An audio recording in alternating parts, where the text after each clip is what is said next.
Hello and welcome to the Easy Allies podcast in the month of September, the year of 2025. I'm Michael Huber. We are Easy Allies, and this is the Easy Allies podcast. We're joined by Daniel Bloodworth. Hello.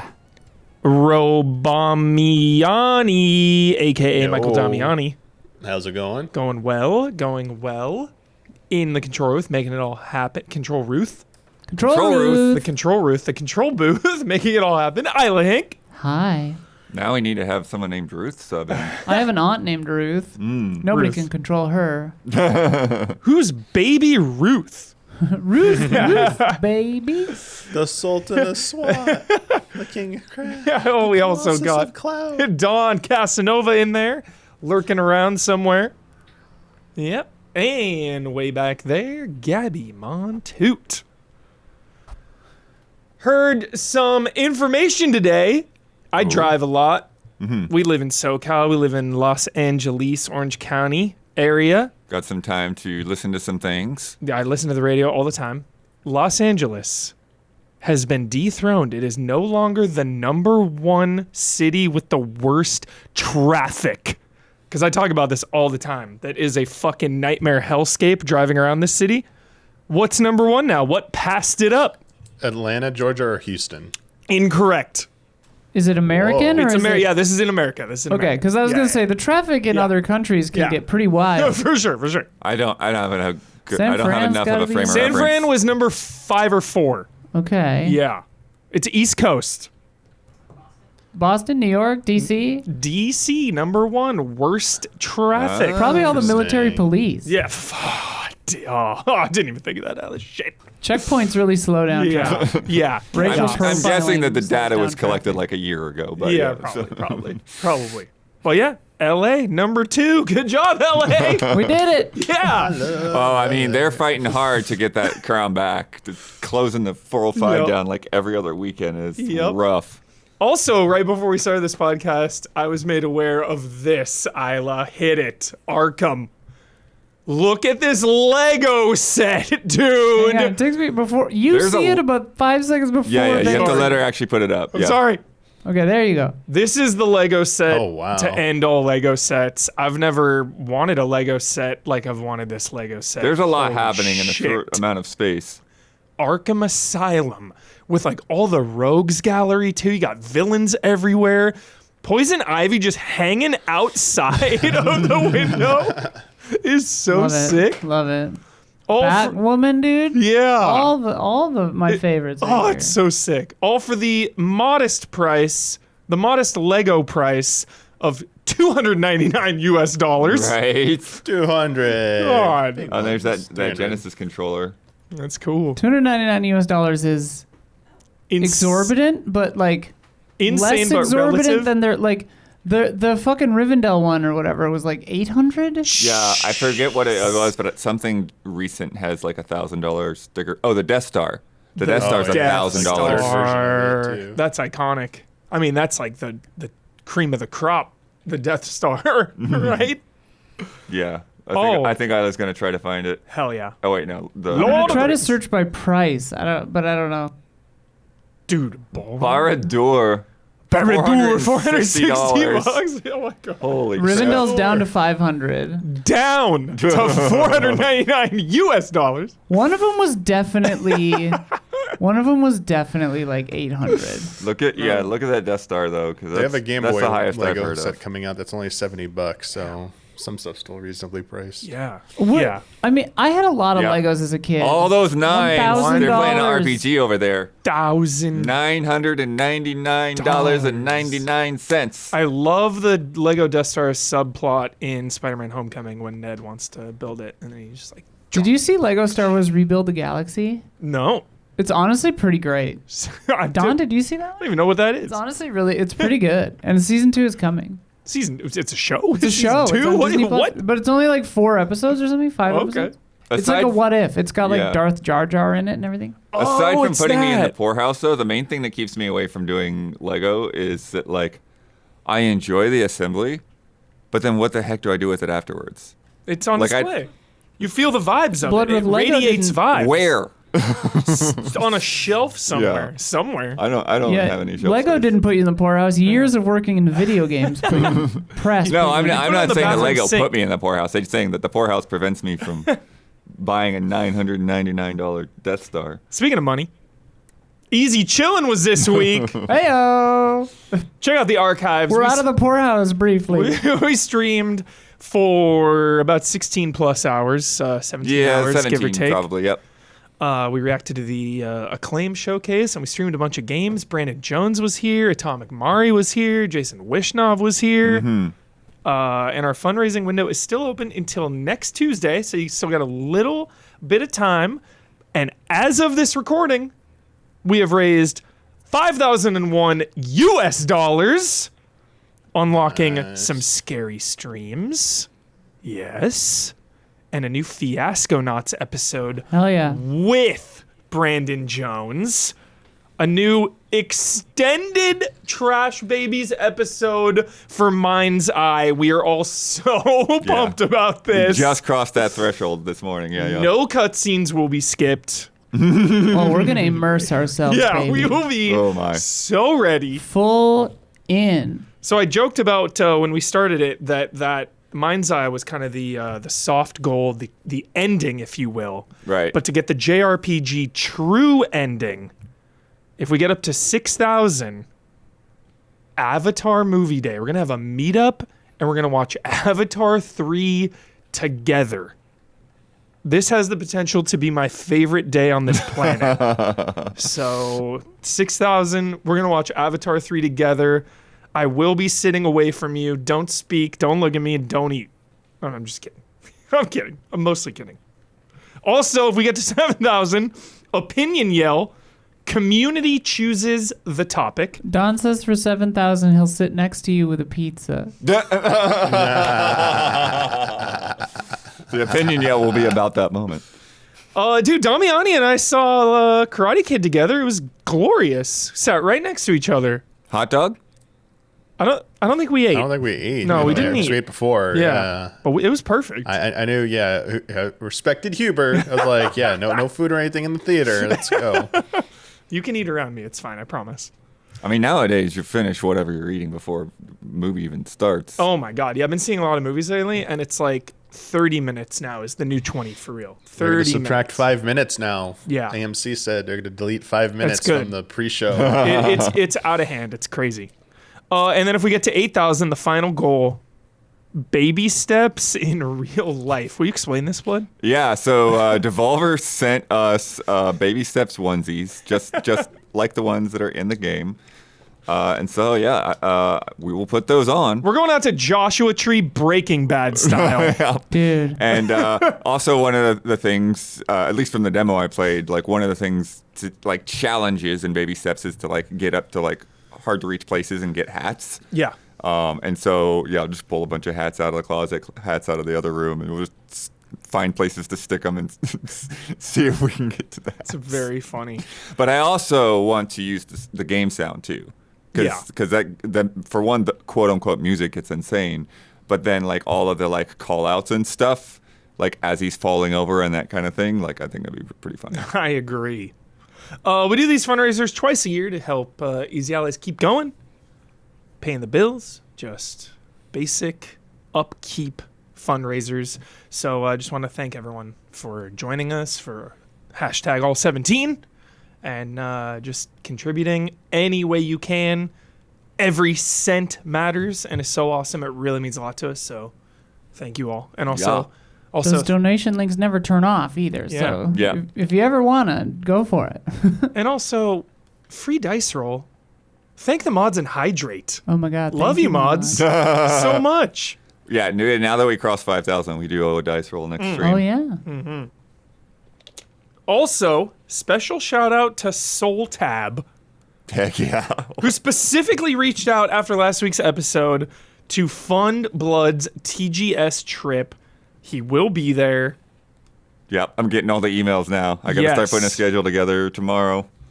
Well, the Nintendo Direct is incoming, Bloodworth. So I feel like that is going to directly impact Tokyo Game Show's Nintendo lineup. I think so, because they said it's the longest Nintendo Direct that doesn't involve a new console. That is hype immediately. Right. And then, like, again, with the emails that I'm getting, like, there's some things that are on there, like, unannounced game. And I'm like, oh, I thought I've seen your lineup for this year. So Unannounced what is game. unannounced game at Tokyo Game Show? Yo. I'm interested in that. Unannounced game. Onimusha 3 Remaster. I'll take it. Complete the trilogy. For real. All right, we are here to talk about what's new, what's news, and what we have all been playing. Except me, I've not been playing. I've been playing Silksong, actually. Damiani, I'll back you up. Nice. I'll back you up fairly well. And then I've been playing something embargoed, actually, so can't really talk about that yet. But we're going to talk about nonsensical Nintendo patents. Oh God, yeah. I am always amused by Nintendo's corporate dealings, so this should be entertaining. Bloodworth has been playing Cronos. Yeah, unfortunately, I've not finished yet, but I'm way deeper into the game now, so Yeah, I feel good about talking about it. I started a couple times. I'm so busy with other stuff. At this point, it's going to be my number 1 October game. That's it. So I'm just waiting a couple more just weeks. Don't wait too long, but yeah. It's It is going to be my October dealing. We are going to check back in with Silksong. Damiani has already finished, dude. Just binged it. Well, just couldn't resist. Yes. Well, complicated. Okay. But yes. We're going to hear all about it. Dawn has been playing the Kirby expansion yeah. on Switch Pro. I actually haven't heard much about his take on it, but I did hear some other people that were like, yeah, this is like the same level of quality. So, Dude. yeah. Hype. And that was a good game. Yeah. Also, Dawn's been playing Adventure of Samsara. Mm-hmm. Excited about that. Another Atari reboot. Yeah. And also, wow. To celebrate the anniversaries, this is such a fun one for all us boomers. Top 20. We're not. Oh yeah. I just like the word boomer. They're the ones ruining the world. We're not boomers. They are, but I just... Majority of people that are referred to There's as something boomers are not about boomers, it. but yeah. Like, boomer now in the lexicon just means old person. That's it. It doesn't mean like a certain age. Just you're old, you're a boomer. At least in my brain. We're hopefully under the halfway mark in life, in the race of life. For sure. Oh, yeah, I'm not Though if I'm halfway on done my yet. parents' timeline, I'll Yeah. be dead in 12 years. But Yeah, my grandpa's 97 now. Hanging in Yeah, there. my grandma's in her 90s too. It's crazy. Top 20 PlayStation and Dreamcast sales lists. Yep. Piscatella Nice. puts some numbers out there. This is I love numbers. I love sales. I love lists. I love PlayStation and Historical Dreamcast. numbers. Is Siphon Filter on the list? We'll find out. I have not Filter. peeked. I don't really. Well, actually, when I first saw them, I saw some pretty obvious ones, but Yeah. I have not dug through the list yet. Very excited. All right, let us begin the show. We are about to discuss some classic Nintendo shenanigans, nonsensical patents. Yep. What is going on? Okay. Oh. Yeah. Yeah, So explain this. I'll give the overview and then we'll see what Damiani wants to throw in there. So basically, 2 U.S. patents have been approved. Nobody understands how they got approved because they're the vaguest, most silliest gameplay mechanics.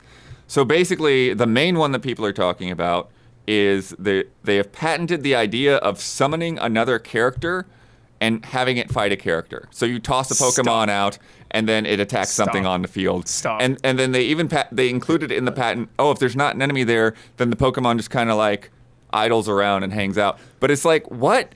Are they specifically patenting throwing a Pokeball and summoning is it just something? Summoning or something and it fights? or 'Cause like that's been around forever. Yeah, or Yeah, super no. general, an assist person can come in. Okay, I'm going to read the synopsis from IGN. It's crazy. 1, there must be a PC, console, or other computing device and the game is stored on the drive or similar storage medium, whatever. What? 2, you can move a character, whatever. 3, you must be able to summon a character. They call it a sub-character, by which they mean it's not the player character, but for example, a little monster such as Pokemon, da-da-da-da-da-da. Then that's what I'm talking about, the branch. Either it attacks something or it hangs out. 5, this is about summoning the sub-character in a place where there already is another character, and then it will, when it's, okay, so 4 is just like the fact that they can branch, and then 5 is attacking a character, 6 is when it just hangs out. And then 7 is about sending the sub-character in a direction and letting an automatic battle ensue with another character. So yeah, it's all basically like you summon a character to the field and then you attack somebody. That's it. That's basically all it is. And then... the other one is the concept of you're riding a mount, and so say you're riding a flying mount, and then you go to the ground, then you switch to a horse. What? Like, why? They can't get away with this. They cannot get away with this. No, the lawyers like Haley from MinMax, she did a whole gigantic rant about it. There's a couple other lawyers that IGN is quoting. Basically, they're saying that like, this should have never been granted. Yeah, it's There's insane decades that it of got history this far before even Pokemon of game. Like, cause like it's so broad. And like, that applies to Final Fantasy VII summons. That applies to like Dragon Quest monsters. That applies to Digimon. That applies to like. It honestly feels SMT. It feels like Nintendo's entire building of lawyers, which I'm sure they have. I'm sure they have like a whole city block of just lawyers that live in these buildings. It feels like they just didn't have anything to work on. So No. This is all very much related to Power World. So they're just looking for ways to control more to shut down avenues Power of World games or something, or bully them into submission. I guess. What? Yeah, I mean, They have a. By they the have way, a whole host summoning a character, of you these could kinds argue of- that's like. They have a whole host of these kinds of patents overseas too. Like they have a patent on like, what was it? Like a character going behind like a screen and becoming a silhouette. Right. They like had patented like that kind of stuff. Like Yeah. they've got like thousands of these. Yeah. It's crazy. But yeah, that's where like again like the argument of like why are these patents even being awarded, because So it's they like can it's get- not even like, because like a patent generally is like a mechanical function, right? Like you have designed this thing to be engineered a certain way so that like when this thing flips over or whatever, the water doesn't dump out, right? But this is there's not even a method here. It's just a vague concept. Like it doesn't actually add up, Yeah. And It's like trademarking the Happy Birthday song. Yeah. Or like something That's a different scenario, Something but that yeah, everybody's already like it's too late. Yeah. Like everyone's already doing it. I do have more I want to say, but I want to get Damiani to take, so Yeah, I don't sorry. say Go what ahead. he might say. So Oh no, sorry. I was gonna say like it's hilarious. The summoning thing. You could like technically argue substituting a player in a sports game is like summoning Yeah. another player. MLB, it's dude. Like, yeah, like so Pinch like hit. the oldest like the oldest like 70s and 80s like sports games. It's like I would love it if What Nintendo is abs- sues like Madden. Yeah. well, you like, would need a yeah, sub. Madden You can't would need a exist. sub character. It wouldn't be Sure. swapping out your main character. But if I'm the quarterback So and they we could sub a sue- running back, They could sue a football manager game, maybe. Yeah. They could definitely do that. Yeah. I mean, It's I a realize bad look. this is It's so Nintendo annoying. seeing what they could get away with. I mean, Yep. obviously, like whoever approved it, like needs to be looked into it. Like that's not Nintendo didn't approve the.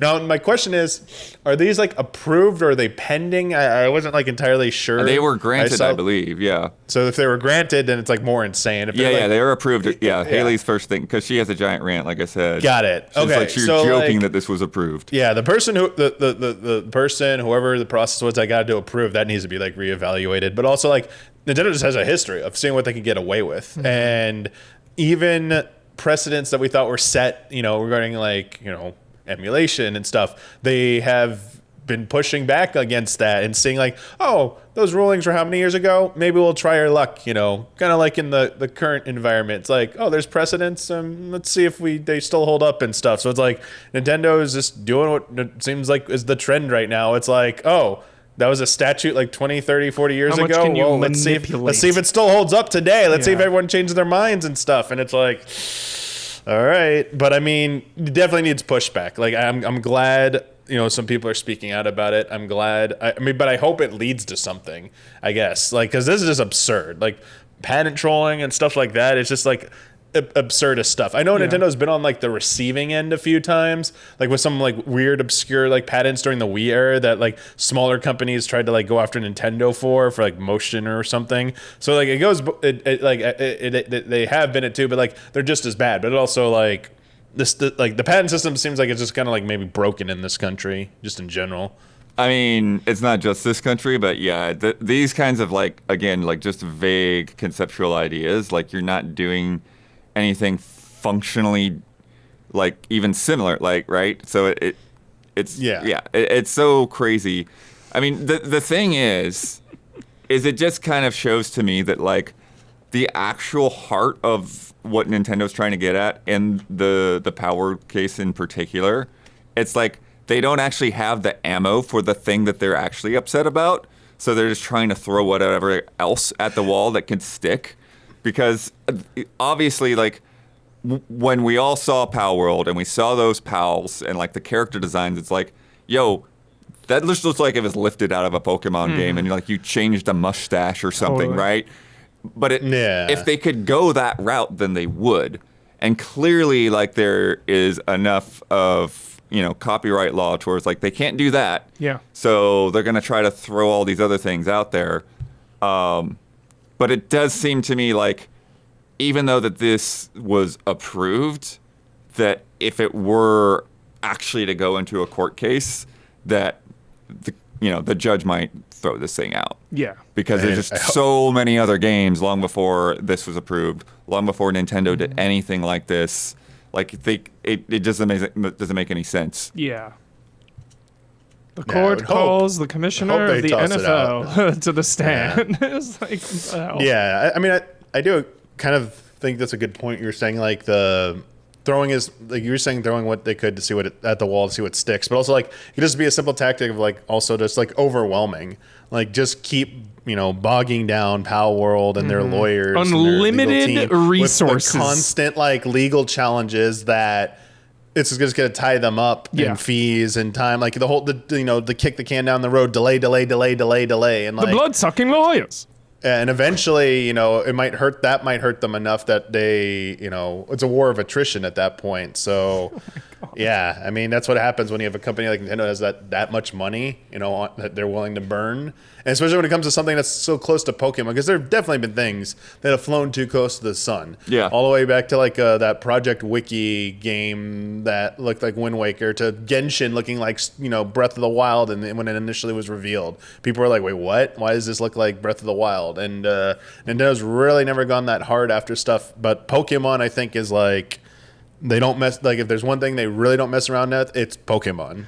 They should use some of this these legal expenses on the Pokemon budget instead. Yeah, I mean, it's Honestly. Pokemon Company too is going to be involved with this. So like it's interesting that like it's Nintendo doing the patent and like not like the Pokemon Company or Game Freak it's interesting how that actually, I'm not sure why that dynamic works that way, since Nintendo's just the publisher of Pokemon, they're not the developer. IGN points out this even like applies to Elden Ring when you use any of the Elden Ring summons. Elden Ring, or what are they called exactly? The ghosts you got on your team, but it's exactly the same thing.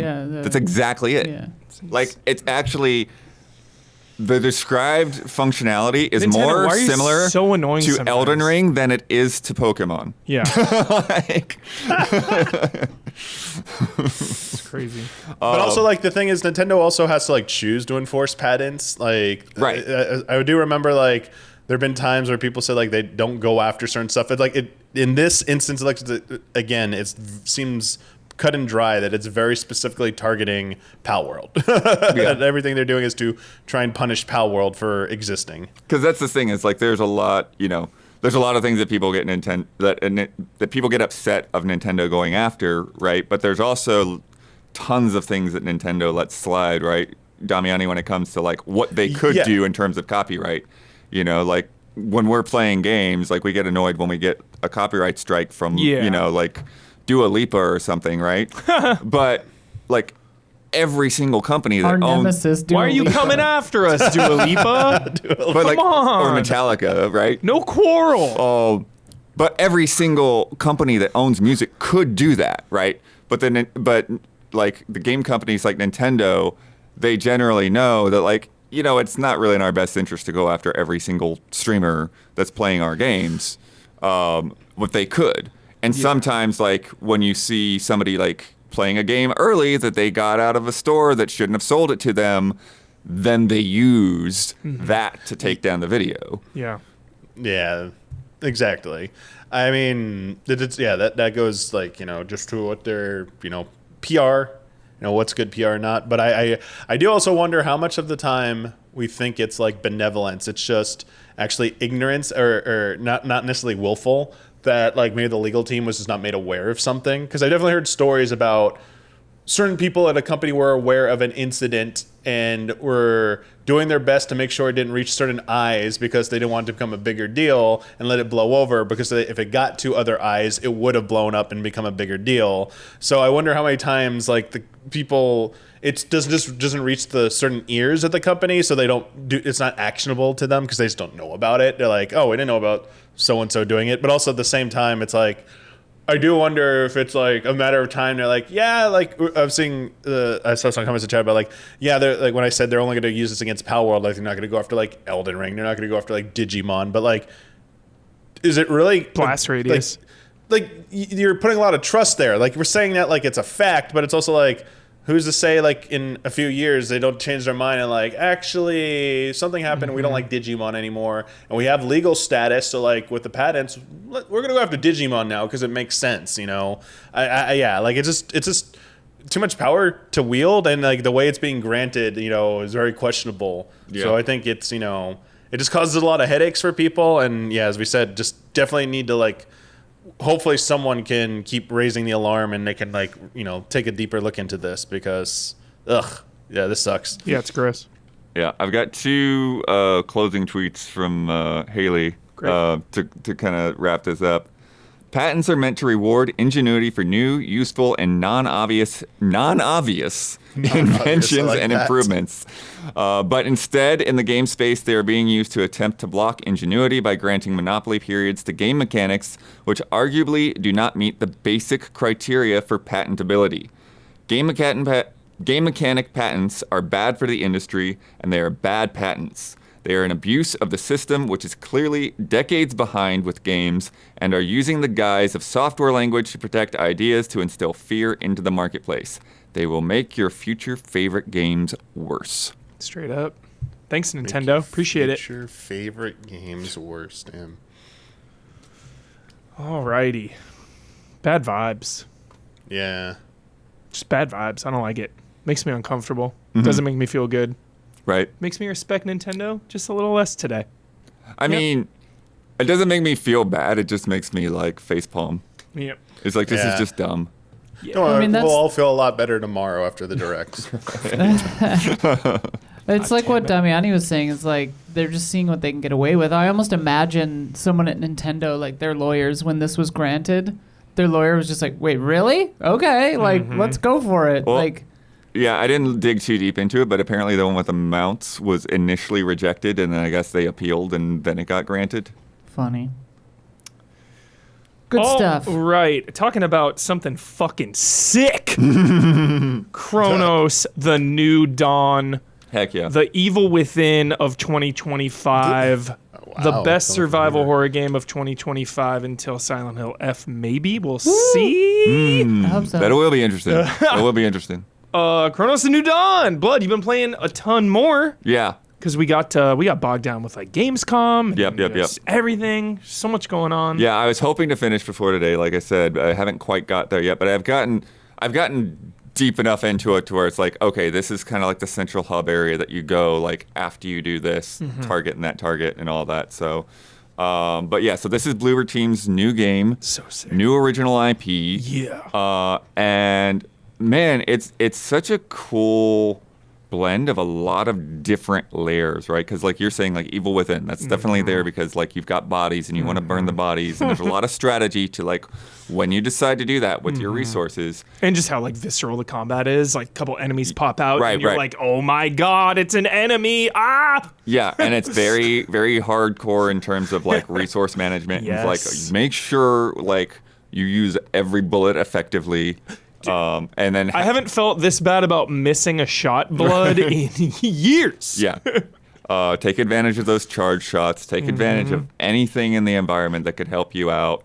And then you've got like this whole sci-fi thing going on, and the time travel, and Surprised Isla hasn't played this shit yet. she I started. have. I've played like the first hour, Okay. Yeah. and then we had 2 days of marathon Yeah, streaming. True. So, it's yeah, everything a little behind. It's everything you love. Yeah, it's really cool. And then as we talked about with the preview, they had brought me to Krakow to like actually play the game in a building that's actually in the game. So I kind of had those surreal So moments cool. where I was like, oh, Love that. there's that sign. That's I have seen badass. that sign in real life. It's really fun. What was interesting is I don't think that the game actually like takes you into that building that we were. We were at the Steelworks, but we didn't go into that specific building. But there was one room where I walked in that room and like, this is I the was room here. where we ate lunch. It's so cool. Like the staircase isn't there, but otherwise like this is the room where we ate lunch. And then this and with that though, Huber, is so this takes place in some unknown far future post the change. The change. And they don't TM. really tell you a whole lot about what's going on. Yeah. Right. You sort of figure it out as you go, as the character learns more and all of this stuff.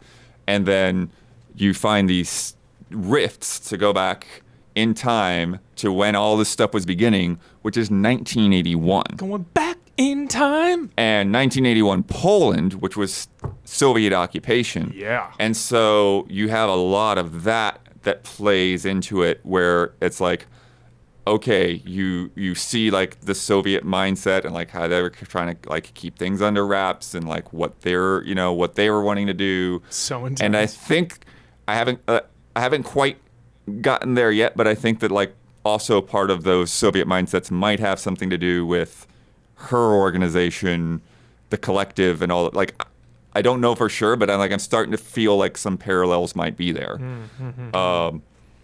Lots of cats, Damian. Yes, Damiani. Oh yeah, Very I good know cat this. stuff. I've seen it in the trailers. Yeah. Why are you not playing this, Damiani? You love survival horror too. We'll get What's to going it. I on? mean, I'm playing some other stuff. Yeah. True. And then this is the boss fight that I couldn't beat at the event because I didn't have enough bullets. Oh shit. So this time I was prepared. Went in, I managed to take it down. Blood, are first those try. undulating pustules? Sure, we'll say so. But yeah, like that's the thing. It's like looking around for, where these barrels are, when to use them, finding the right times.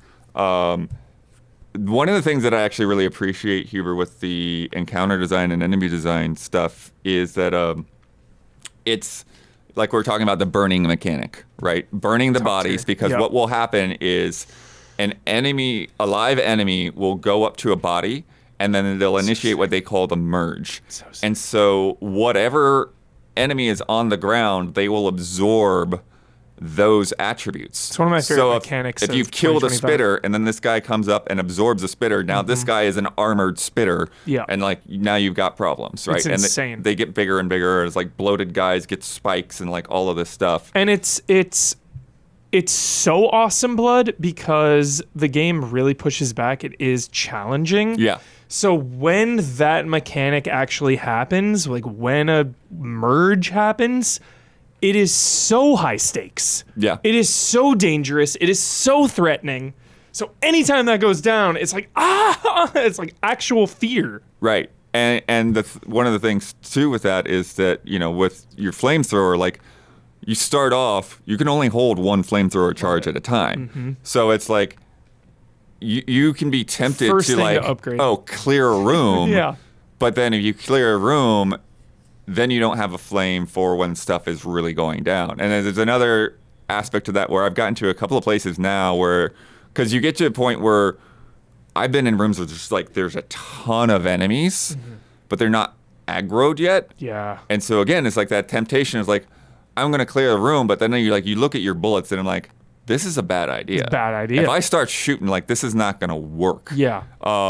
And so just like trying to be very careful, very gingerly. Burn the bodies. But on the other side of that, you do have dispensers that will give you like they'll only give you one, but they'll give you like a gas canister if you're empty. Yeah. So but you can manipulate that. You can go. But that's what I'm saying is if you're near one of those dispensers, then it's like pay attention. It's like I can clear out some of these bodies and make the path clear.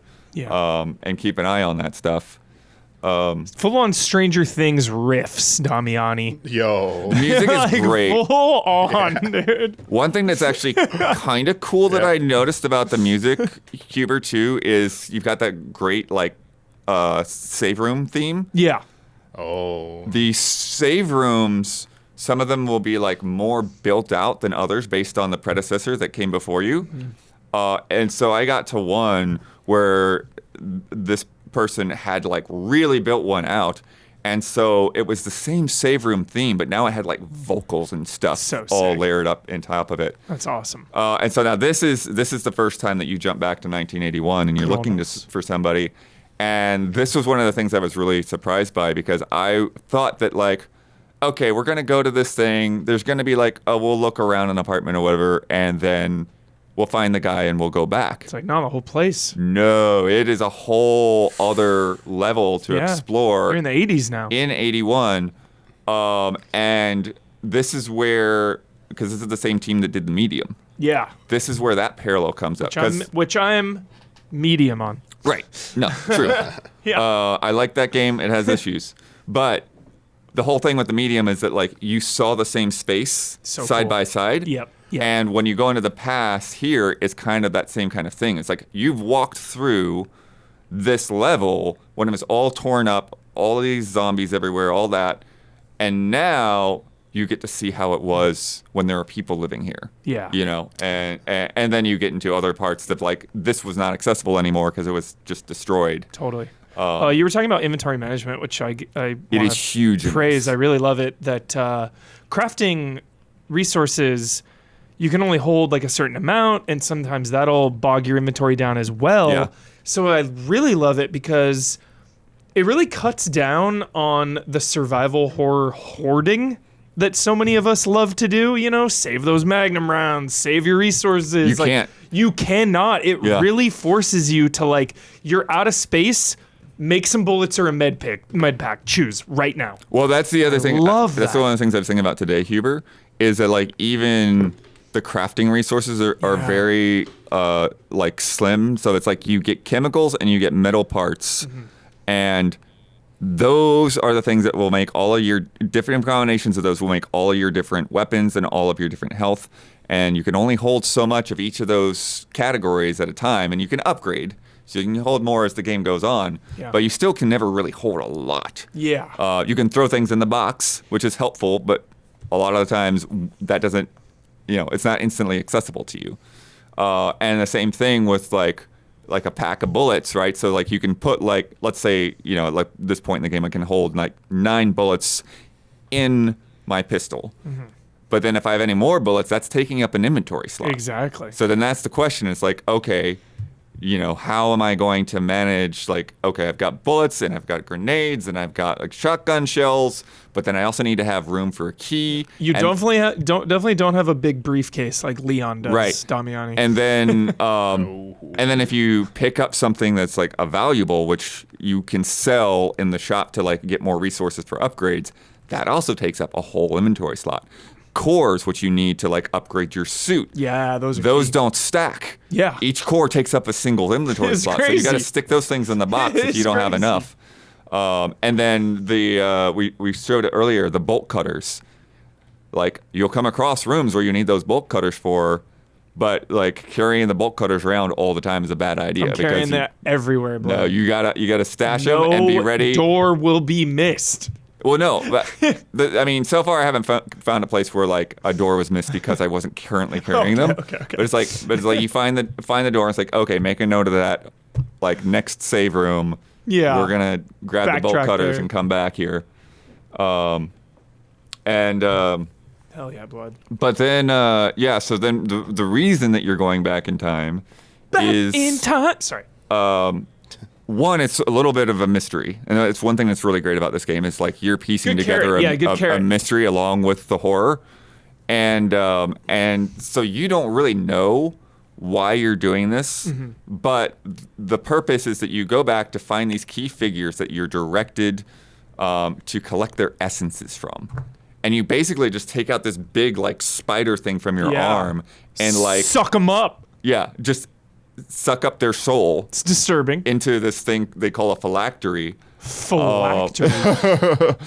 And you can only hold 3 essences at a time. And these things have multiple things going on. Number one, they'll give you like little buffs. So like this guy, there's a sculptor that I found who like buffs your melee damage. There's another guy who will give you a buff to damage when an enemy is burning. You know, and so they play into your play styles as well. But the thing is, Huber, there will be times when you have to make choices because you can only hold 3 souls. You gotta and there will be times where you'll come across another soul and you have to like decide you've got to delete somebody. And it is so intense, Huber, because and then it's gone forever. It's gone forever. Wild. It is their soul. Yeah. Like they actually like will comment. It's such an intense. You have it like, no, don't do that. Yeah. Like, and then they're gone. It's so intense because sometimes you want to change your tactics. So it's like if you have that one where you do more damage to burn enemies. Yeah. And then you get rid of it. It's like that entire strategy and utility is just permanently gone. Yeah. I love meaningful choices and I love economies and I love inventory management, all of that. The most in survival horror games, Blood. That is why I fell in love with so many of those things that I always talk about. Yeah. When survival horror makes you make tough calls. Yeah, but that's the so thing with awesome. this system, Huber, is it's like, it's not just a perk. It's also tied to a story attachment. And so it's like, I don't want to get rid of that guy. Like based on what I said to him before. I don't like the buff, but I like the person. Yeah. Right. So I love that. Yeah. So it's, but then you think about like who you have to, replace them with. Yeah. And like, we need answers. What happened here? We need to talk to this guy. It's crazy. And then there's also the aspect of like, based on which essences you have, there will be like little kind of like echoes, like kind of like lore points where you like talk up and initiate a thing and you like hear something that happened based on those characters, but only if you still have them. It's great. Yeah, and stuff like that. No soul run, taking nobody. I don't think you can do that. I don't think you can do that because they are very integral to the story. But it is. It's blurry, Damiani. Yeah, it's blurring out the cats. Zoom doesn't like cats. Blurry. Zoom doesn't like cats. Confirmed. Yeah. And this tower. This is where you upload them to the collective. That's where they do the ascension. So whoa, wait though. If you have 3 souls, to get rid of one, do you just like throw it away or do you deposit it here? I'm not gonna answer that question. Okay, cool. But yeah. Well done, Bloodworth. Cronos: A New Dawn, everyone. Friggin' play it. October's right around the corner. And that other character there was the Warden. So he's got a whole interesting story going on. The Warden of the North. There's a great conversation between them about cats that I wanted to send to Damiani, but I realized I wasn't recording because it was right after my recording cut off. And yeah, so like with this, I talked about this in the preview, but like you have this whole thing with the oddities where like you can kind of like shift the environment up and down based on these things going on with time. That's again, those are fun. There's this whole time travel thing going on where it's like there's these questions of like, wait, did we somehow cause the change, but we only came back because the change happened, and like this whole knot of like, what is the sequence of events that nobody actually like kind of really knows the answer to, because the oddities are supposedly like happening because you guys are traveling back and forth through time. When you mess with time messes back. Yeah. Isla, what time travel movie should we all watch tonight? 12 Monkeys. Boom. There it is, everybody. 12 Monkeys tonight. And there's another really cool mechanic. It's definitely not unique, but it was not something I was expecting. that comes up later on that really plays into the level design very nicely. Yeah. Great. Love it. Cronos, y'all, do not sleep on this game. Yeah. Seriously, don't. One of the Because Evil Within doesn't exist anymore. So, like, I need. Oh, it doesn't?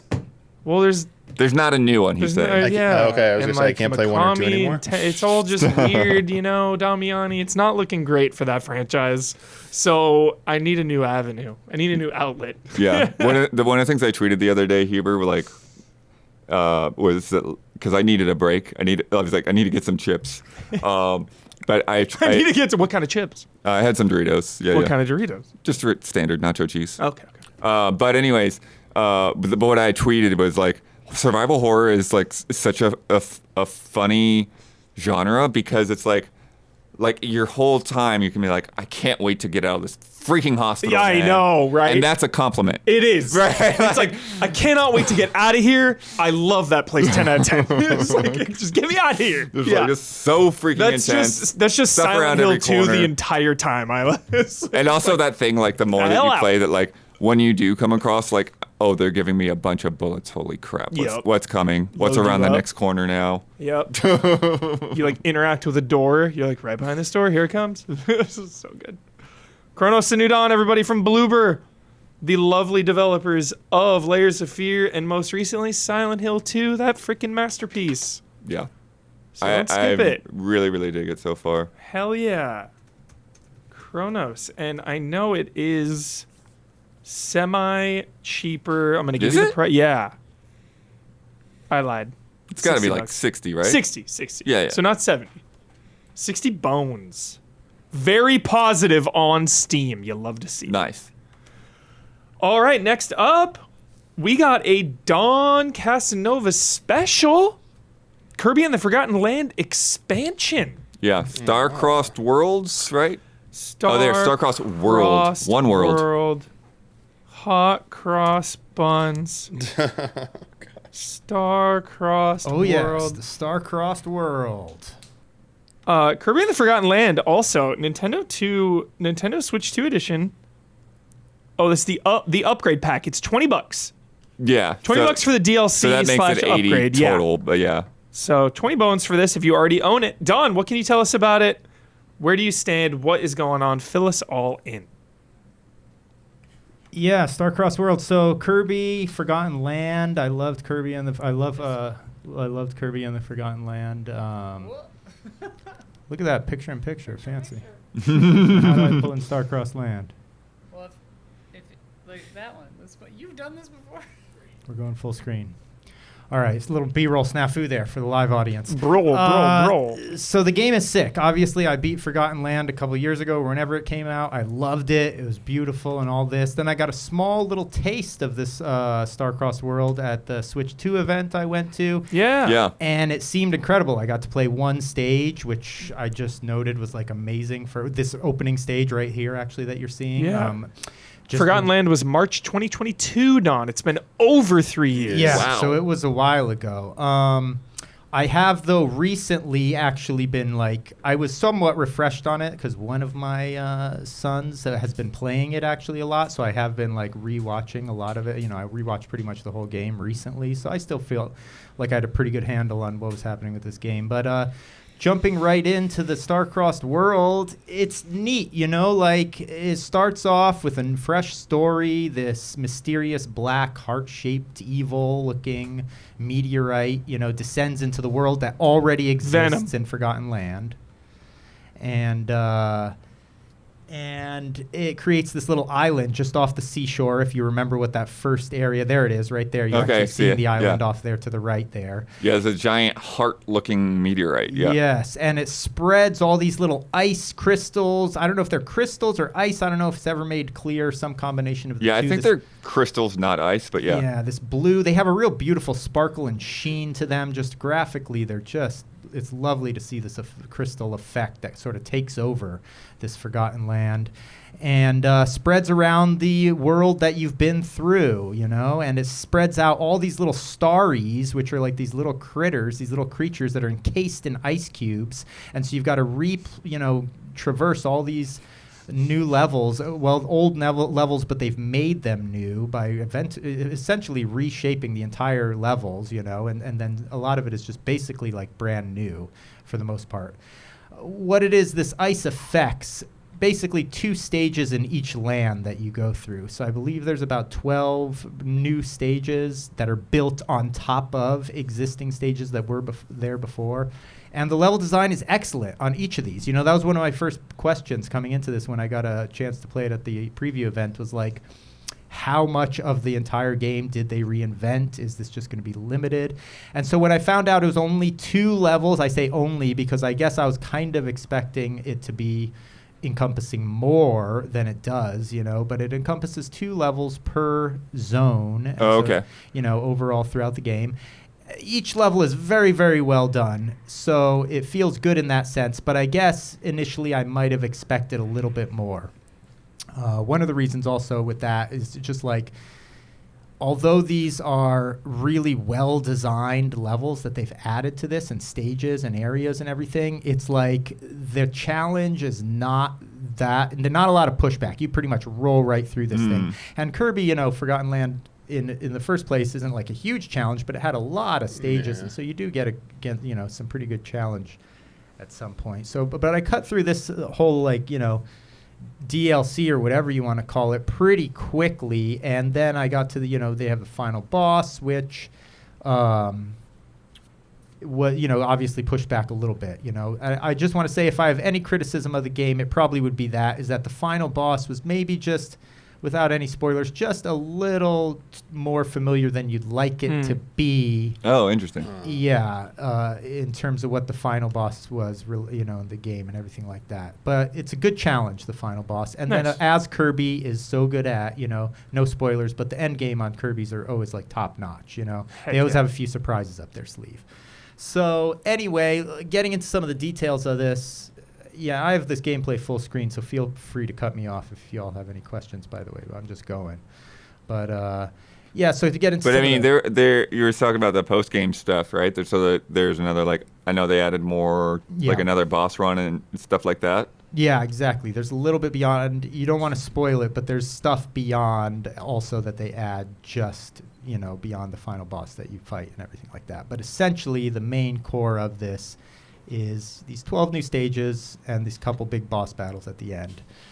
So here you see one of the little starry critters right there that you're rescuing. And so each stage you got to free, just similar to the base game, you got to free the certain number of, in the base game, I guess you're saving the little Waddle Dees or whatever, but in this one, you save a certain number of starries, and then there's a bunch of hidden ones too, and additional challenges that you can go through and unlock as well. So, there is replayability very similar to the structure of the core, the base game. Yeah.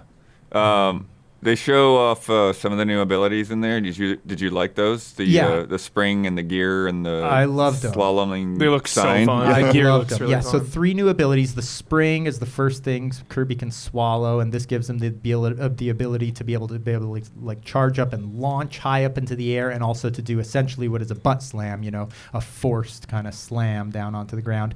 And just one, testament to the level design and just the excellent programming of this game is a power like that in 3D space can so easily be like a little bit finicky when not done right, in terms of like blasting yourself into high elevations and then accurately targeting what you want to target on the ground. And this game it's just so well done, and they pull it off so good where you feel like you have such excellent control in 3D space. Even when you're going, here's the spring right here, when you're getting up on really high elevations and then trying to pinpoint certain targets, because there's a lot of areas where you have to be very specific in where you want to land with the platforming and everything while using the spring power. And it's just so well done. You always feel like you have great control, Here's the other one, the gear. This thing ended up being way more fun than I thought it would be. You swallow this gear, and this amounts to a whole lot of like vertical sections that they kind of add into the game that you don't even really see in the trailer, but there's a lot of vertical traversal because this gear can stick to the walls, and then it can kind of claw its way up using the little get the teeth of the gear. And then you also have this boost that can like make you spin real fast and shoot forward to kind of leap over vertical gaps and things like that. So it ends up being some of the more fun and challenging platform sections were definitely involved the gear. There's a bunch of capsules, and new capsules, as you're seeing here now in the gameplay, of course, is added to this edition. And then the third power was the sort of sandwich board or whatever the heck it is you swallow. Yeah, signboard. Yeah. So funny. You swallow this thing, and what happens when you eat this thing, the sections that use the sandwich board, is it's like a forward motion sort of, sort of like almost like a bonus areas where you have to be constantly moving forward and you have to be leaping left and right across different platforms and boosting and jumping and everything like that. It's super fun.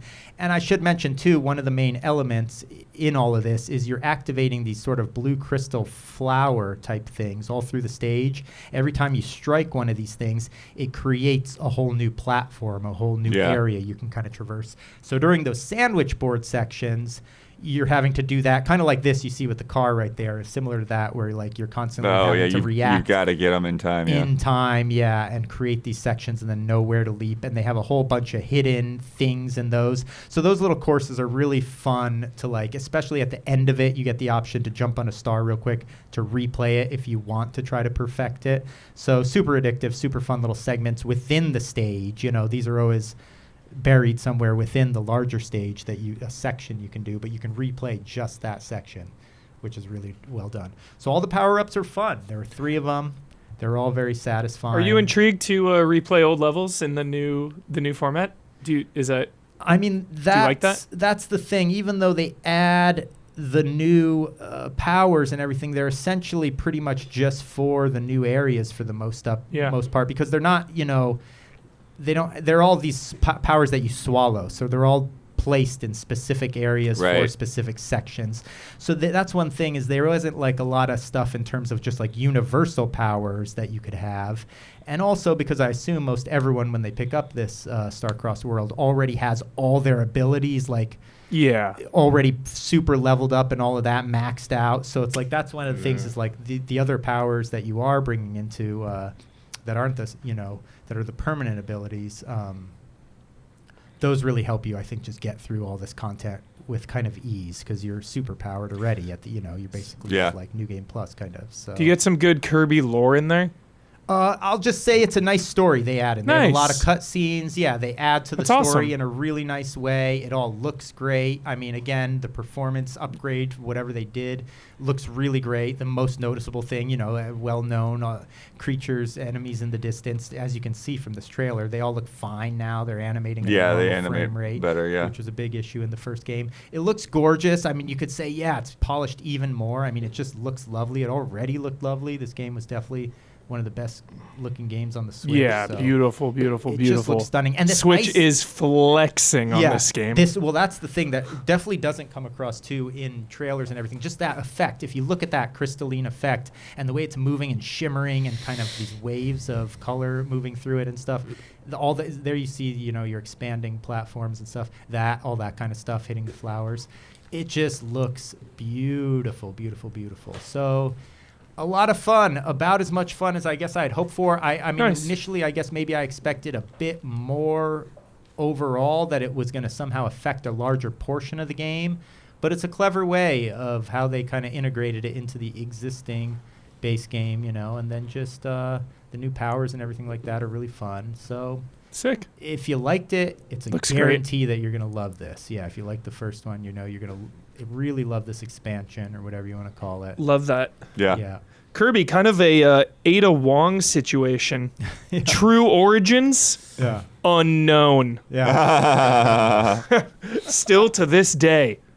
Yeah, I forgot. I feel like Ada and Kirby are like the most prolific game characters to this day that are still like shrouded in mystery. Yeah, I know Damiani, you had a lot of fun with Forgotten Land too. I don't know if you had any questions or curiosities, or if you're gonna check this out yourself. I mean, it was mostly just about what they did strategically with how much they were charging for it, and 20 bones. Do you feel like it was like worth it? And because it was like one of the pricier ones, the Switch 2 edition ones, so it was like higher priced. So I was a little bit like, I don't know. I felt like that wasn't a good move by Nintendo, but I mean, they did give like an upgrade path if you already owned it, and I was just I mean, I kind of suspect it was gonna be good stuff. It was just more about, you know, pricing options. Gotta when pay for those Nintendo was, patent announcing trials. The pricing for everything, and yeah. No, it's a good Yeah. question, Damiani, because that was the main question in my mind too. Because you're like, look, you have the base game, you got to pay $20 to get this upgrade. If you don't, you're paying $80 for the full package. Is it worth it? It's hard to say because, something like Astrobot does things like just giving these extra levels away for free, giving this stuff for free. So much free Yeah, stuff. and they're top notch, and it's hard to say. Like, if you put them side by side, it's tough to say to be like, was all that Astrobot free stuff about as much as this $20 stuff? Like, maybe, it feels like it's pretty close because you do cut through these stages. Even though these stages are well designed and beautiful, you get through the content pretty quickly, I felt like.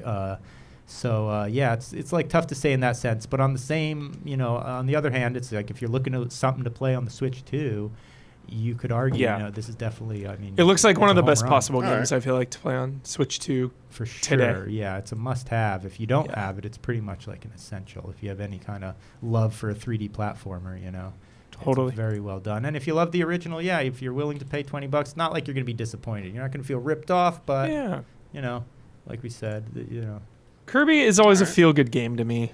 Yeah. Yeah. So much goodwill for Kirby. Yeah. Doesn't bother me. Yeah.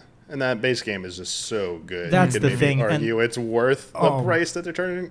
That's a very good point, Damiani. And because honestly, the base game of Forgotten Land has such an after you beat the final boss, it has so much more stuff in it that Love that. you could easily say this is a great value for 60 or whatever the initial price is. That was like Mario Odyssey where the post game I felt like was longer than like I had more to do when it was over. That's honestly how this Forgotten Land, your base game is too. The post game is like unreal how much they pack in there. So awesome. Still you couldn't say it's a bad value. It's a beautiful game and a lot of fun. So Sick.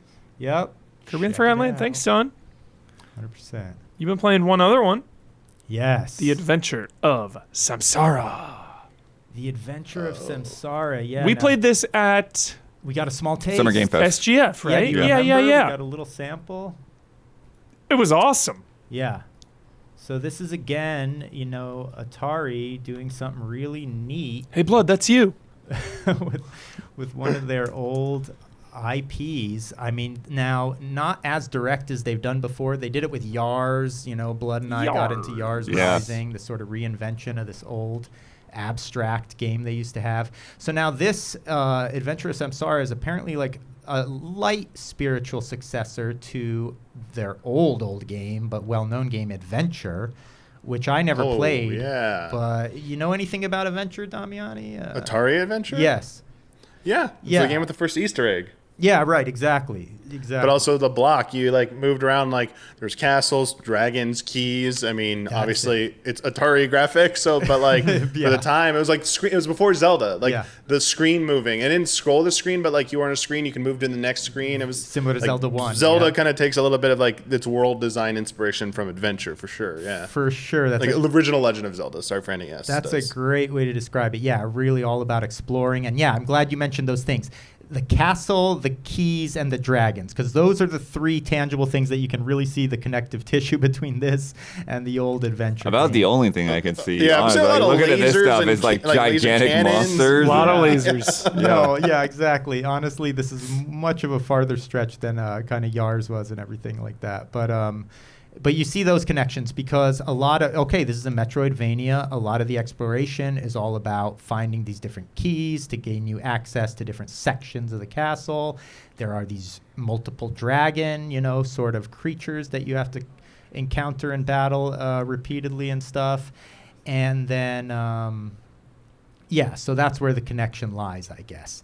And so, as Huber knows, when we got a little small taste of it, the movement in this is sort of, how would I describe it? Deliberate. Yeah, the great way to describe it. Precise, deliberate, has to be very thought out, and each move you're doing is has to be right place at the right time. You can't It looked a lot like old school Prince of Persia. 100%, with the animation style and the sort of pixel art. Pitfall vibe a little bit. A lot like Pitfall. Yeah, so a little grapple. So the thing that impressed me about it, though, that it does so well is what any great Metroidvania should do well is as soon as you start unlocking some of your upgrades, some of your other tools, some of your other weapons, it feels great to move around. It's very nice. You know what I mean? The gameplay advances and feels good, and it doesn't just feel like you're doing this rudimentary thing. Yeah, I mean, that's good because that is definitely my biggest concern with how it looks. Is it looks like it could be a little chunky or slow, but stilted kind of. Yeah, but that's what not, that was my initial impressions, and probably one of my biggest fears too. When Huber and I got a taste of it, I was just like, I don't know if I'm gonna like doing this for a long time. But it advances quickly in terms of the movement, and you see a lot of that in this trailer, honestly. The mood of the game, unfortunately this trailer is such a quick cut because it's such a slow, deliberate pace too, and how you're somber exploring. tapestries. Yes, the vibe is so. I mean, first of all, I think you're in Pluto or something, Neptune, something. Pluto, I think, on this snow-covered castle. I mean, this is the first stage here you're seeing with the giant moon. The music, the vibes, the pace of it all, the way you explore things, you just get lost and you really sink into the world here. I did put another trailer up there too, if you want to. I think the other one cuts even faster. Yeah. Oh yeah, I'll try to switch it. I looked at it. That was earlier. the launch trailer. Yeah. Yeah. So that was one of the other big surprises, Huber, for me. When we first got a taste of it, I was like, is everything going to be kind of samey? But as you can kind of see in the trailer, it actually has very different biomes in a surprising, It's got some Donkey Kong Country brambles is what it's got. I saw that one clip. Level, yeah. Where you're burning away the brambles and stuff like that? Well, they're just like brambles everywhere that you're like trying to like grapple between. Yeah. Yeah, and you can burn those away too. Early good. on, you get this one item that can burn away the bramble kind of walls and stuff like that to access areas. So it's really fun. I would say it's more fun than I expected. It definitely exceeded my expectations so far. I'm still stuck in Hell yeah. It has some really tough areas, some really good challenges, but like very satisfying, and just like it's made to be, you can tell you're like, I'm supposed to die somewhat often and just repeat and really get this section right kind of thing. One of the few criticisms I kind of do have about it, if I had to criticize something, is like the way the whole checkpoint system is set up. There's a lot of areas where like when you do die, you're like, oh man, I need to go through this whole friggin' section right the here way again. back. And you end up, because of the design of the gameplay, you really do have the option of basically like skipping the most of the enemies if you want. So I did find myself in certain areas, first of all, utilizing this one power-up you get, which you can like instantly warp you back to your last checkpoint. And because the checkpoints are tied in with little temple things, altars where you can save, I found myself very often like, they want you to explore a lot, but just for safety's sake, I'd be exploring and then I'd be like, I'm so far out and I'm not at a checkpoint. I'm just going to warp myself back and save because I don't want to have to run this crap again. Right. Yeah. That kind of thing. So that's always a tough balance. Little tiring. Yeah. But, and I'd find myself, like I said, when I would have to replay sections, just like leaping over enemies and trying to like run my way back through because I'm like, I don't want to deal with this crap again. Yeah. Kind of thing, But other than that, I love it. I love that it is a remaster that like modernizes it, but it still looks and feels like an Atari game, It does. Yeah. In a It's really so cool. good way, though. Yeah. In a good way. Yeah. It feels good actually playing. It feels like it didn't lose anything in the transition from Atari to now. I think you need to see the original game. It's gained a lot. Little, If you saw the that's what I original mean, though. It's like game, little pixel blocks, It's literally right? like a block moving Yeah. around. Yeah, a yeah. block. Yeah, it's crazy. Yeah, this is like light years ahead. And that's the other thing too, is like this is a side scroller that was more top down in a way. Yeah. Right, yeah. But so, though they have a nice parry system in this game, which I actually enjoy. A lot of times I don't enjoy, parrying, but the way they pull it off in this is like, even though your moves are so deliberate, the timing of it doesn't feel too harsh. So I wasn't getting frustrated, which I do sometimes with parry system. And then you do this like awesome counterattack, when you successfully parry and stuff. So the dragons there, that little green serpentine dragon, that was the one thing that looked the most like the original to me. The little seahorse-looking dragons. Definitely, yeah. Those have a clear similarity in design for sure. That's like the most recognizable thing about it when you see that one dragon you pointed out. And yeah, this does the unfortunate, timing of releasing. Someone in chat just brought up. Oh, it's Hollow Knight Day. Yeah. Right alongside Silksong, so it's getting buried. Same day. Yeah. People might discover this one. It's such an odd game that is like, it really captivates you pretty quickly. And I would just say, don't assume, you know so much. I'm actually shocked by how much they do show in this trailer because they show quite a bit of the biomes and all of that kind of stuff, which is kind of a nice surprise to find. I didn't see any of this footage. Literally, the only stuff I had seen on this game before I started playing was just that first area, the snowy castle part with the moon. So as I got into different biomes, it was a really lovely surprise to kind of come across some of the new enemies and areas and everything like that. So yeah, and they have a lot of, and that's the thing. This is a full-fledged, like, satisfying Metroidvania. This is not a simple game that only has a few things. You unlock a lot of items that change the map in all kinds of really big ways. So like, it's way above and beyond in that way than I expected. So, so many Metroidvanias too. It's easy to kind of dismiss them and just be like, I'm not in the mood, but this one got me. Hell yeah, dude. Yeah, I love to hear it, Don. I'm going to keep checking it out some more. Very cool. Adventures of Samsara. All right, we got more to come. But if you've been enjoying the show so far, please take a moment to like, subscribe, ring the bell. It really helps us out. You can get all the info at info@easyallies.com. Our Easy Chillin' donation tier is still available. It's still open. Get in there. I want to see Avatar with people. Make it happen. Our movie meetups are always the best. Sonic. We did Mario. the Batman with Tokyo The Sonic. Batman. Come We did the Batman. on. So good. Alrighty. It's that time again. Silksong. Oh boy. The best. Goaty, The dude. best. Goaty. It's so good. Damiani, you beat it. I beat. So I want to talk about the one boss let that me is. clarify. I rolled credits. Okay. So you're in post game shit. There's post game stuff, and it is hard. Nice. Good. As it should be. And not just combat hard. The most ridiculous platforming bullshit I've ever seen in the history of video games. Good. Sorry, Meat Boy. Sorry, it Hollow last. Knight.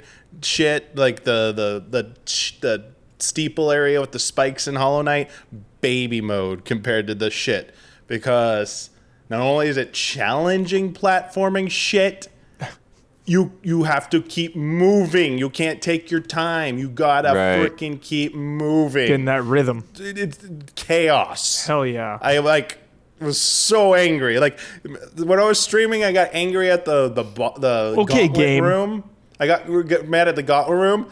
I'm so glad I didn't stream this. I got so mad at the game for this part. I was like, what the? It's like, Team Cherry, what the hell are you thinking? Like, this is ridiculous. Like, the worst bullshit I've seen in a video game. You guys are fucking insane. What Yeah. the hell? Why would you do this? It's so people can't just binge the game and be like, hey, 100% at Hollow Knight in 2 days and the game is over. On to the next. They've got to have some challenge to stop memorable. bingers Hubert, like you, Damiani. Well, no. Hubert, what do you say about you're arguing about boss fights? Like the memorable ones are the ones that like are challenging. Gotta Although push I would throw back. in like bosses that do crazy shit you've like never seen before, even if they're not hard. Yeah. Like something unique or challenging.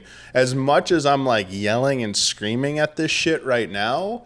So fair. Like I'm gonna remember, like, dude, like that one, it felt like an accomplishment, but two, it's like, damn, you don't really get this in many games. You don't really get this level of challenge where it's like, wait, there's like, where's the checkpoint? I was screaming at one point of the game. The game was like, where the hell's a checkpoint, Team Cherry? Look how far the fuck I went into this zone, and there's no checkpoint, Team Cherry. Like, why are you doing this? And I understood. It's like, oh, it's a giant long platforming challenge. If they give you a checkpoint, it would like negate that challenge. It would be much easier. Champions like when you go into Road, Hunter's March. Damiani. Champions Road, man. Hunter's March is not. No, Champions Road is baby mode. Exactly. Compared to, like the stuff in this. So I was like, and that is platforming. Like they have like the combat, like enemy design. Like there's so many damn enemies in this game, and Yeah, I they're love all that. like so many unique design enemies. They have And they're unique so fun to combat fight. patterns, and of course, like the boss fights. Like this Like and honestly, I feel really good that I played through Hollow Knight. Like I think now 2 or 3 times I played through Hollow Knight, and I think I've done everything except like the hardest hard stuff and like the God's mode, God Bane, Home stuff. Yeah, same. That's one thing I never did. Radiance, normal mode, but like not the challenging shit and yeah. like the one hit shit. Good luck with that. Like I'll never do that.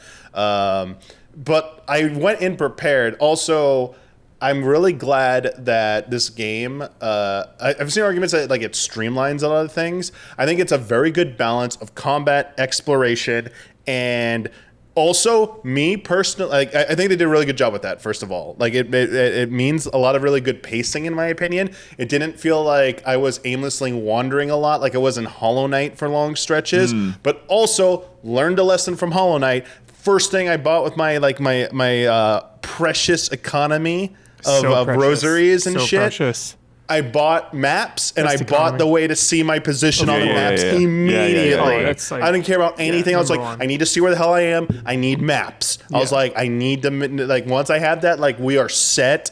The game, like, I will rely on my basic combat skills.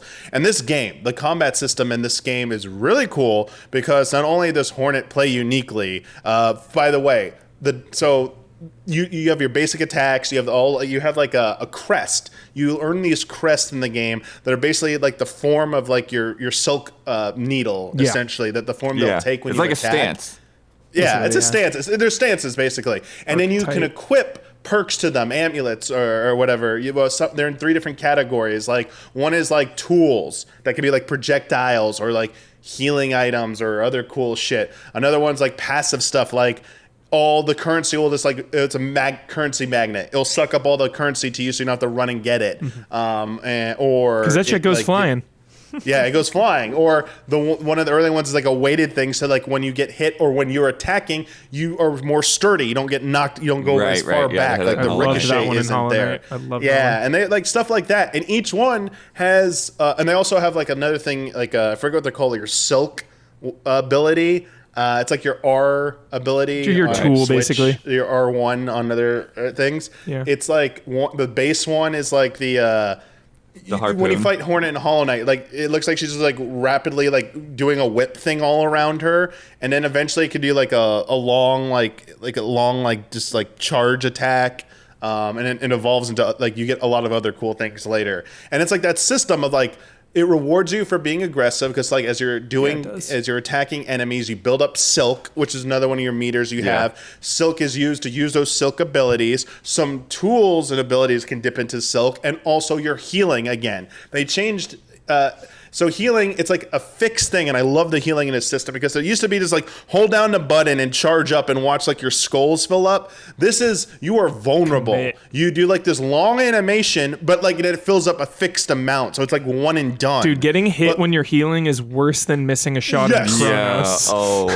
It's really like it's a good thing because you have to find safe. Not only do you have to like learn boss patterns and find like and to attack them, but you got to find like the safety windows as well. There are things you can get that will speed up that or make you less vulnerable in that situation. Yeah, but that was the thing, Damiani. One of the first ones that I got was like it shields you while you're healing, but it's like all it does is keep you from taking damage. You still lose your heal. You get canceled. Your healing gets canceled, which is just as frustrating. You can get things that make you like actually like stun or attack enemies. Like there's cooler stuff, but these are the trade-offs because all the different crests. There's some really cool crests in the game. Yeah, you can only hold so and many like at one a of the time. biggest thing they change is like your down attack because it's so important because there's a lot of like platforming where you bounce off enemies, bounce off objects. Your default one is like a diagonal dive kick. I was a madman and went to a zone where there's a bunch of these rosy, thorny area where all these bouncy platform things you have to bounce off of, and it's very precise platforming. I did that entire segment with a diagonal thing. And as soon as I got my first crest, which is like a normal down thing, I was like, I mean, I knew it was coming, but then when I got that, I was like, easy mode. Platforming this game is going to be easy mode. And then it's like, later on, it's like, oh, you don't even know what's coming your way yet. But I mean, like, it's like there's so many different styles you can choose from. And one of them is like, literally, like, you can just be like a tool fiend where you use your silk to like constantly replenish your because you have like, once you get tools, they have their own like set, like kind of like, it looks like a cooldown circle, but it's really like, you can see in the menu how many fixed ones you have, like 8, 12, whatever, and you can improve those. You can increase the amount you have, and you can improve their strength. But like there's a crest that lets you just like keep crafting them and making them and like just like throwing out, like you could throw out traps and stuff. And that's like one of the things. In Act 2, there's a gauntlet room. It's a locked, fixed room. There are many of these in the game where you can't leave and waves of enemies come. Yeah. And it's the most, if you get in there unprepared or just normal progression, in my opinion, you are effed in that room. It is one of the worst effing experiences I've ever seen because like you can't go anywhere. They throw out like it's like so many waves and you're like, oh, I'm doing so good, and then they throw in two of these freaking like mini boss things that like it's like it's so incredible. bullshit. It's the highest degree of bullshit ever.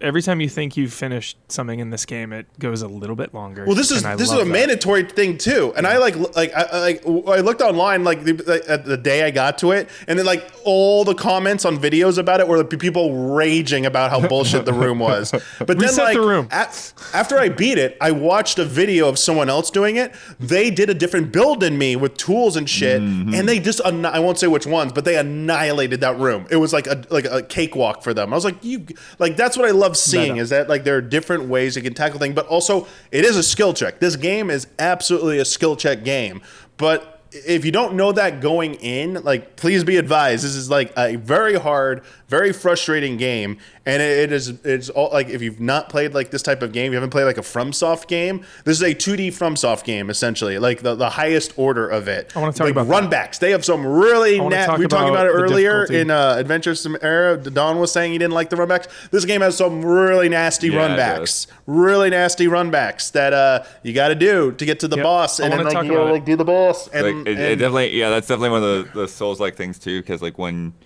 you die, you lose, your current, however many rosaries are in your current inventory, and you just hope that you can make it back.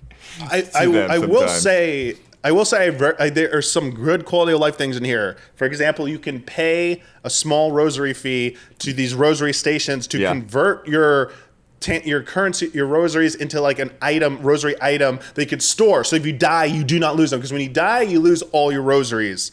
There's an item that can reduce the amount of that, and then you can store them as like consumable items.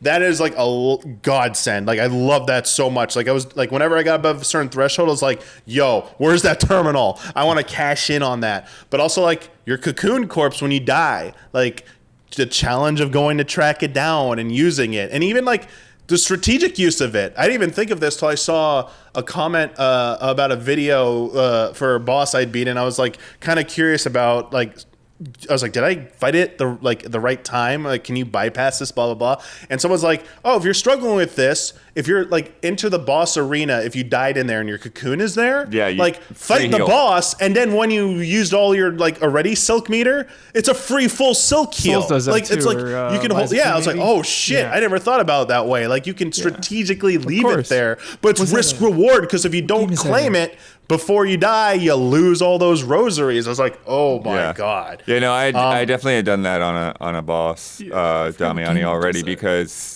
that's exactly what you're saying. This clip right here basically gives you a second heal.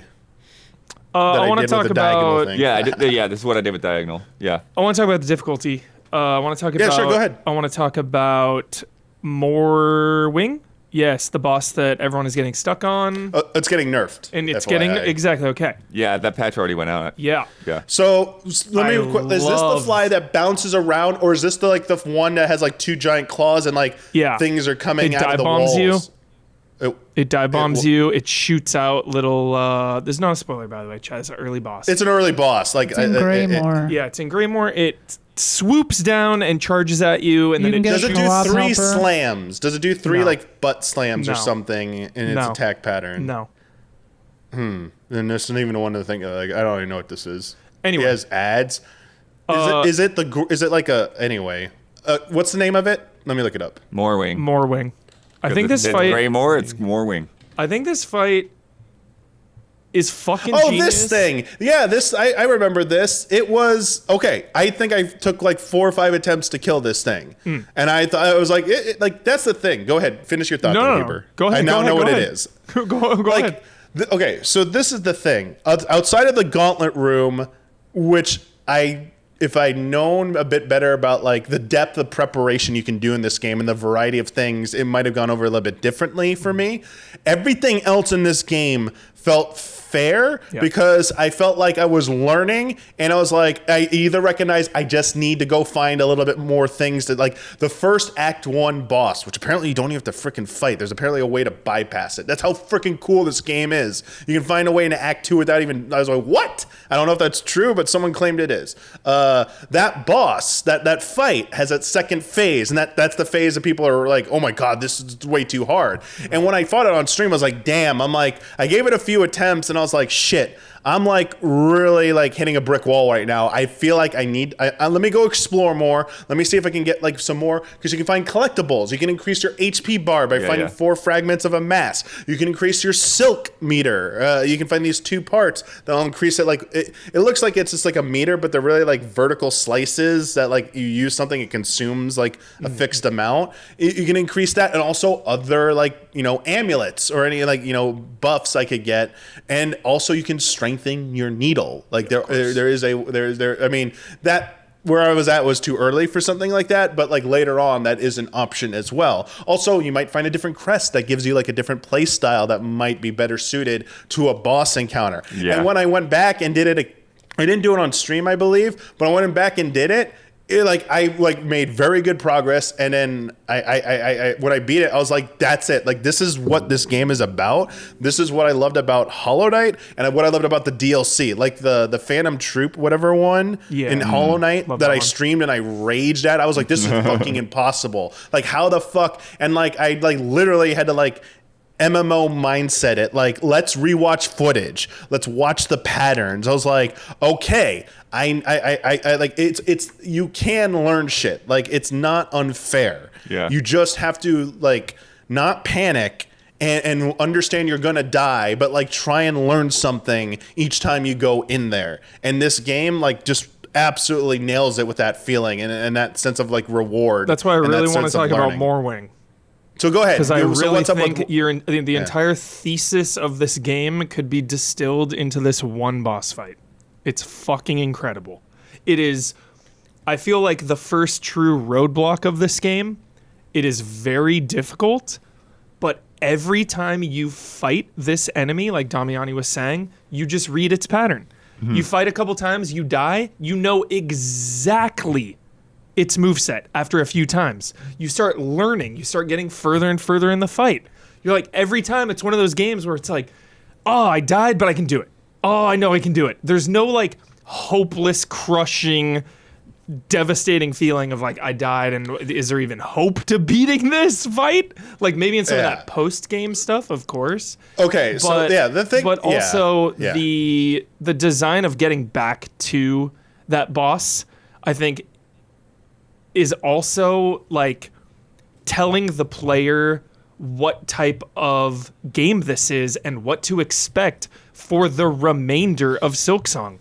You die on this boss, you have to backtrack to it like a minute. It's like 45 seconds to a minute away, and like you die 3-4 times in a row. Like that really starts to take its toll, but it is really training you further for the pace of this game, for the challenge of this game. I just love the placement of this fight, just like 4 or 5 hours into the game. Top notch boss design, level design. Loved it. Love that fight. I just really want to sing the praises of that fight. Yeah, if I remember to run back right, you start in like the halfway home cafe or whatever. Yeah, and then you got to run, and then you go left. You have to go left, but like you get the shortcuts. You can go through and jump down. Enemies, it's still a minute away. You need to also have to dodge enemies. You can avoid all the enemies. Yeah. There you go. That's it. You still gotta like dodge over it. As Isla said, it teaches you an important lesson. Yeah. You do not need to fight everything on your run back. Right. Look for ways to get like use your tools. Like you can teach a class on this entire one part of this game. Absolutely. There's a stretch in a later zone, a sandstorm area, where people are also complaining about a run back that leads to the Act 1 final boss. And there is a very crafty way to avoid most of the nuisance of it.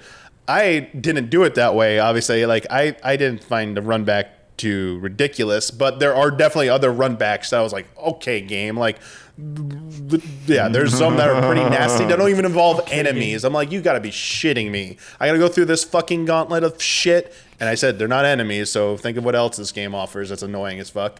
But this boss, like, I'm watching footage of it to remember it. Like, yes, so it's attack patterns. Like, you can watch wind-up animations. Now, some bosses get faster, but, like, I really think this is a very good boss for you to train on because you can see when it's going to do what it's wind up for. It's when it's going to dive, wind up when it's going to just, like, claw at you, like claw towards you, and when it's, like, going to throw its, like, projectiles at you. And it does have a phase 2 where and those like projectiles change up. They even you know what to do and they're coming. You're just like, get me. That's the thing. I think these types of games are so good at getting people to do the deer in headlights moment, where it's like you just see something slightly different, and when they change up their pattern for like a second phase, that you're like, oh god. And then when you get hit, you start panicking, and like that's the thing. They know it too well. They know it way too well for these games, especially Team Cherry.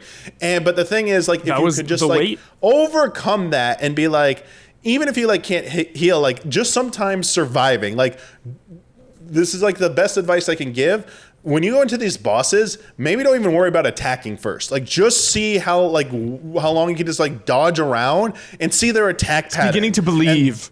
And once you can like start to identify when they're gonna do stuff, then start attacking. Like that's like the best way I feel like you can learn these fights if you want to learn them like in like in my opinion like the most efficient way possible. Because if you're going in attacking and stuff, like you don't know like if like your hit animation and the flashiness of your the flash coming from the attacks might mask stuff. Like just brute forcing a lot of times. Unless you're just very skillful with a lot of stuff, only works so many times. And then like even like my thing, like they literally have a crest that just gives you like the Hollow Knight. You play like Hollow Knight. Like it has a quick down like slash thing. You can bounce off everything really easily. I was like, I used that most of the game because I was like, dude, I'm so familiar with Hollow Knight combat. Let me stick with this. It's doing so well. And I'm like, yo, here's my bounce cheese shit where I just get an enemy and like in the corner and just bounce on top of them. I'm gonna like eradicate them. But that's there what are I mean. enemies and bosses that are like, that shit's not gonna fly. Like we know you're gonna do that shit. So like you cheese only gets you so far in this game. You have to actually like learn shit and learn how to play. And find what fits your own style. Yeah. There's many ways to play this game. No, sorry. The music in this game. There's really good music in a lot of these environments. The first spot, the like deep bottom whatever. The very first spot. No, before that. The very first place you get to. Bone, whatever the hell. I love that song. It's so good. Yeah. Oh, it's so that's good. a good one. There's a zone. It's beginning of Act 2. It's not a spoiler. Like it's a main thing. You've seen it in footage. The Citadel. The music in the Citadel is like was like fantastic. I absolutely love the music in that zone. Hell yeah.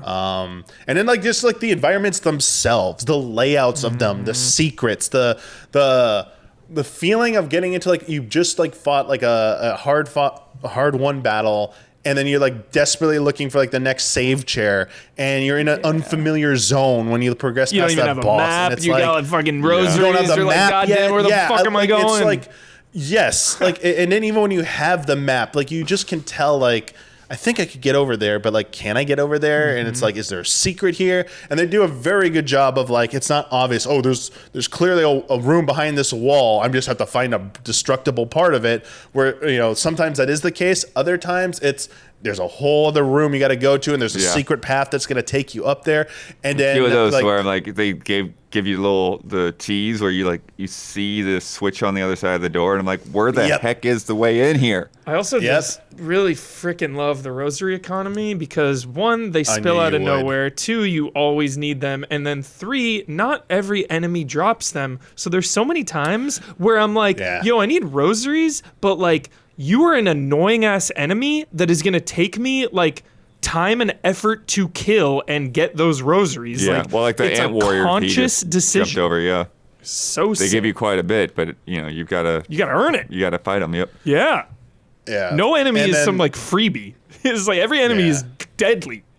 Oh yeah, I mean that's the thing. Sometimes like I'll be like we're talking about runbacks. Like sometimes I'll have more trouble with this stupid little flying guy than an Totally. actual boss or something.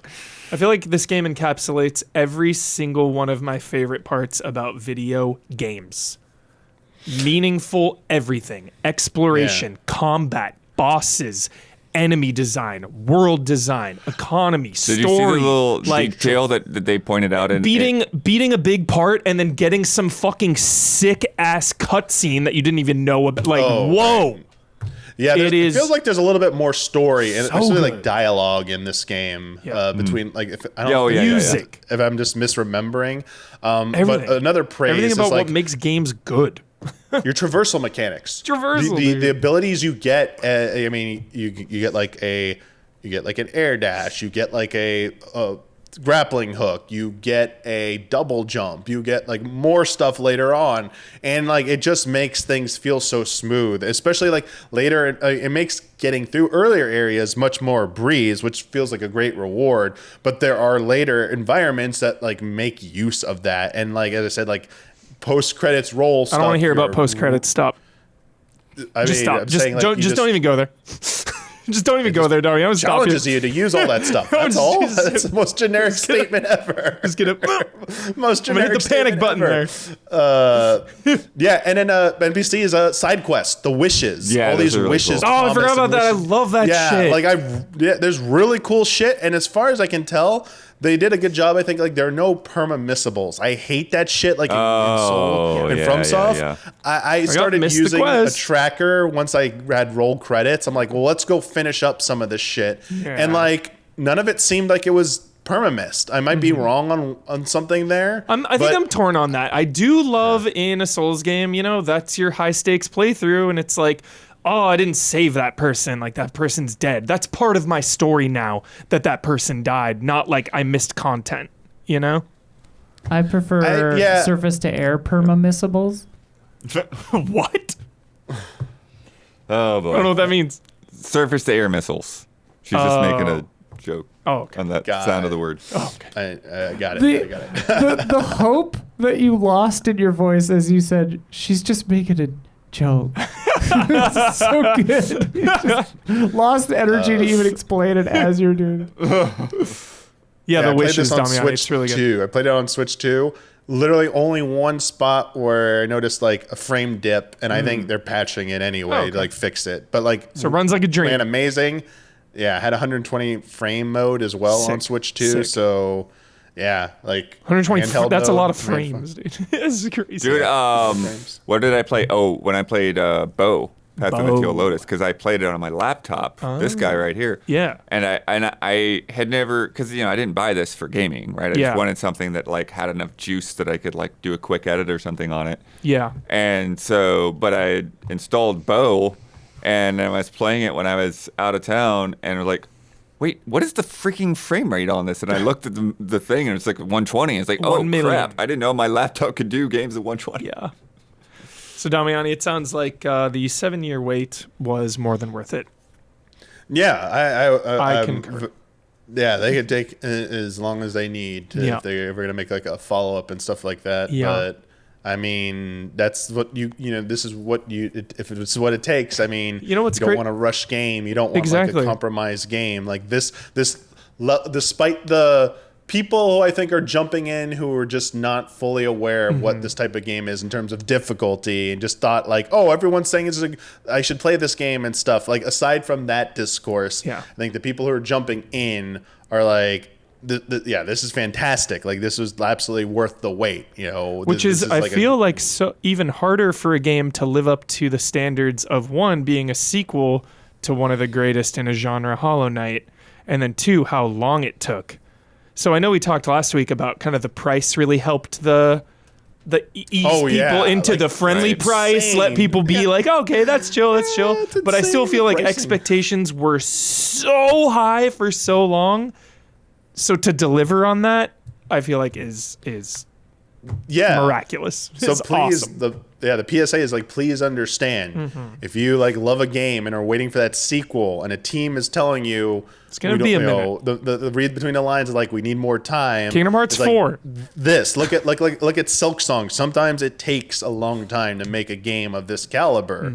Otherwise, you get something that's like even great, but like not like excellent. You know, and like that's like for some people, that is a big difference. Like if this was like very good, but it's like, it's very good, but like wasn't really worth 7 years of waiting. Like that, that invites that, level of criticism where it's now Team Cherry can say like, yo, see, we were right. Like, please believe us. So if it takes 7 years, or if we make a third one or whatever their next game, if they make something different, like exactly. Like we get it. Like sometimes. Yeah, so it's like, maybe don't complain when a game gets like, delayed or something and think it's like it's the end of the world. Because it's here now and we're all enjoying it. But also for executives, like, look at this shit. Like sometimes it takes time and, you can't rush everything, man. Right. Like, you can't just set a date and be like, we're hitting that date. Let's go. Yeah. Like we arbitrarily set that date because we have some marketing deal. We got to get everything out for the toys and stuff. For the McDonald's Happy Meal promotion. Yo, Silksong Hollow Knight or Silksong McDonald's promotion, Damiani. That'd be sick. Sign me up, dude. It's like the chicken nuggets could be like bugs and stuff. Like there you go. Damiani, it's way too soon, but so I'm not going to ask you. So don't even answer. Don't even say it yet. Keep us waiting. I'm going to ask you in a few months. If it's Hollow Knight or it's Silksong, which you prefer, but don't answer yet. Don't answer now. I'm gonna go with. Let us anticipate your response. You guys in a have about month or Happy two. Meals. I've just got like the most ridiculous merch idea for this. Is like, I don't know what the cross section of nerddom is for this, but like a crocheting kit or something, where like she's just holding a needle that you would actually use. That's good. That's good. I do feel like I mean this is not time right now, and it kind of sucks. So remember a few podcasts ago, or I remember when we talked about this, Hubert, but I said like it was about Death Stranding. Yeah. I was talking about like sometimes when you are in the zeitgeist, it's best to revisit things in that moment and not wait too long. Like I do think this is if you really are invested in this. And you had a great time with Silksong, and if you played Hollow Knight, I do think it's a great time and the right time to go back to Hollow Knight almost immediately after finishing this game to like get like that comparison. Now, some people might have played it in preparation for that, so you've already done that work. But like part of me is like really would love to like have that time and opportunity to right now just like I'm still finishing stuff. I don't know how much long. I'm gonna have to probably switch gears eventually here in a day or two anyway. Regardless, but. No. I would love to play like through Hollow Knight like right now and be like to answer your question. Like even waiting a few months, it's like, damn, like how many games I played in between? Am I like fully like, this is like the rawest, like deepest, like I know, and obviously like I'm not gonna have as much like deep self-reflection. I feel like if I waited a few months, but like playing them back to back, I have that immediate comparison, then I could like wait a few months and be like, okay, now that I've waited a few months after playing both of them back to back, I can also give you that answer. Like it's kind of like I don't know. Anyway, like that's something like that's been tearing at me, but yeah, I don't think like I could give you a good answer because like right now, I don't think it would be fair to Hollow Knight without, because it's been like a year or two since I replayed it. I love comparing sequels to each other, seeing what Team Cherry did to a sequel, to evolve it, to change it, to, address some of the shortcomings, if Hollow Knight even has any, Yeah, I mean, my guess is that if I did it, like, I'm gonna feel like the only thing I could see is maybe like some of the like atmosphere and environments. Like, maybe I just prefer Hollow Knight. I'm not saying I do. Like, I could see that, but everything else about it, like that I can remember right now from like, I feel like I would give the edge to Silksong right now because they did build upon and improve. Yeah, I love how a sequel builds upon combat and combat and movement. And like the amount of like bosses and enemy variety and like the platforming shit, it's like out of control. Yeah, it's definitely eclipses Hollow Knight in that regard. It just comes down to do you like the story and environments, and like world map layout, I guess differently. Yeah. Hell yeah. Love to hear it, Damiani. Damiani's friggin' hyped. Yeah, I feel like I'm forgetting stuff because I'm still like, I don't know, what is my playtime in the game? Like, just for curiosity's sake, let me. I'm afraid to ask. Right? I'm afraid about this. Can I go to? Does anyone on the planet love to binge things? 45 hours or more is what it says on There my we go. Switch. 45 hours or more. Or more. Or more. Or more. I don't know where the or comes from on That's that. the but okay. that's the Switch. Switch always page. does that. Right. I mean, I'm at a spot where I don't want to do a run back, and I can keep respawning at the spot. Yeah. As long as I don't 1 minute. as I don't leave the as long as I don't close my game. So I don't want to go to the title screen and see what my exact playtime is because I'll lose that progress, and I don't want to do this run back again. Nice. We don't need Hollow to stall. Knight We played can for a cut little as soon as while. Damiani's actually done. Hollow Knight played for a little while because it's the Switch 2. It erases all your. I didn't do like a full system transfer. Oh, yeah. Actually, this. Wait a second. No, this run back isn't. No, I unlocked a save here. Here, let me quit the menu. I did unlock a shortcut. I'm fine. What is my playtime? My actual playtime. All right. Title screen, start game. 42 hours is what the clock time says on my save file. But obviously, like, I don't know if it, like, how it counts time. Because Switch to profile is telling the me Switch I 2 is played going to count 45 or however more. long it's been running the Yeah. game. The in-game clock might not count some things. Well, no, this game it will count deaths. So you're probably pretty good with the in-game clock. Yeah. The frickin'... Oh, that's very generous of the game. I didn't know it would put me right there. The map in this game, man. Like, when you finally have it like kind of mostly filled out and you like zoom out and see like the larger world map, oh my... It's just insane how... This game is just way bigger than Hollow Knight. Oh, wow. Like, physical space, it is definitely bigger than Hollow Knight by a good amount, which is insane. God, like... You just looking at everything, you can tell why this game took 7 years.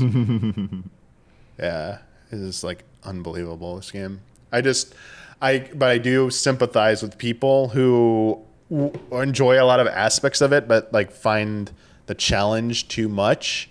So like I do sympathize, like, and I have no qualms with people who get it on Steam PC and use mods to make it easier. Like, do what you got to do.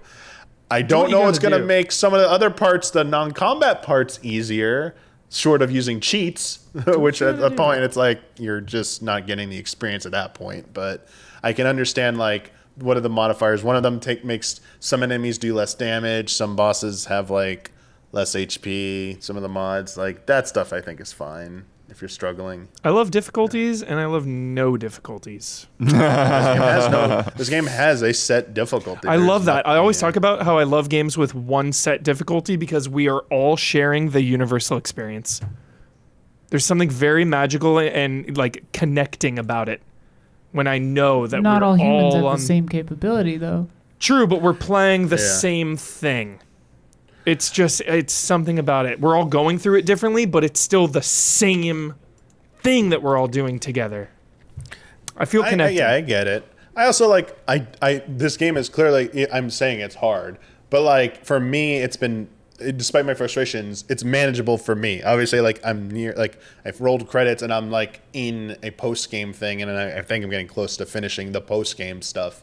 So like I've been able to like handle what it's thrown at me, but even with that mindset of like I like this, it's hard, but like I can handle it and I'm fine. I don't like I that's why I say like I don't think everyone should have to necessarily be subjected to that because other people.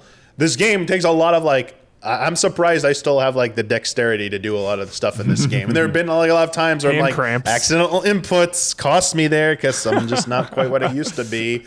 Like there's a lot of like combinations you got to hit at times. So like I do feel like just a curve of some kind, like the slider difficulties, like Lost Crown, Prince of Persia: The Lost Crown did it so Right. well. Oh, yeah. The custom, it had fixed difficulty Yeah. settings, and then the custom ones. We don't need to Sick. get into it because we talked about it so many Yeah. times, but I always use that one of the shining examples of like, I suck at parries in a lot of games, and but I need a little bit more time in that game, and I just increased the window to a little bit longer, but left everything else the same on the difficult, like the hard or normal, whatever I picked, and it was like fantastic. And it's like more of that type of stuff where it's like not so, it's a little bit more granular. Like if you are one thing you're just struggling with in Silksong, you can just use a slider to like ease that down a little bit to meet you where you need to be. Or just have like a hall pass. Like, you get stuck on a boss and you die like 30 times.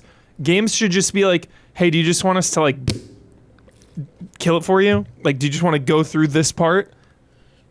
Like, it sounds blasphemous, it sounds crazy, but like some people get some people get stuck on bosses and then they just never play the game again, or they're stuck on it for hours and hours, and it just like reduces the fun of the entire experience. I've definitely seen ones that will let you bypass. What I would be curious about, I think it's fun. What I haven't seen is like if there's a way for it to be like, hey, save this for later. Sure.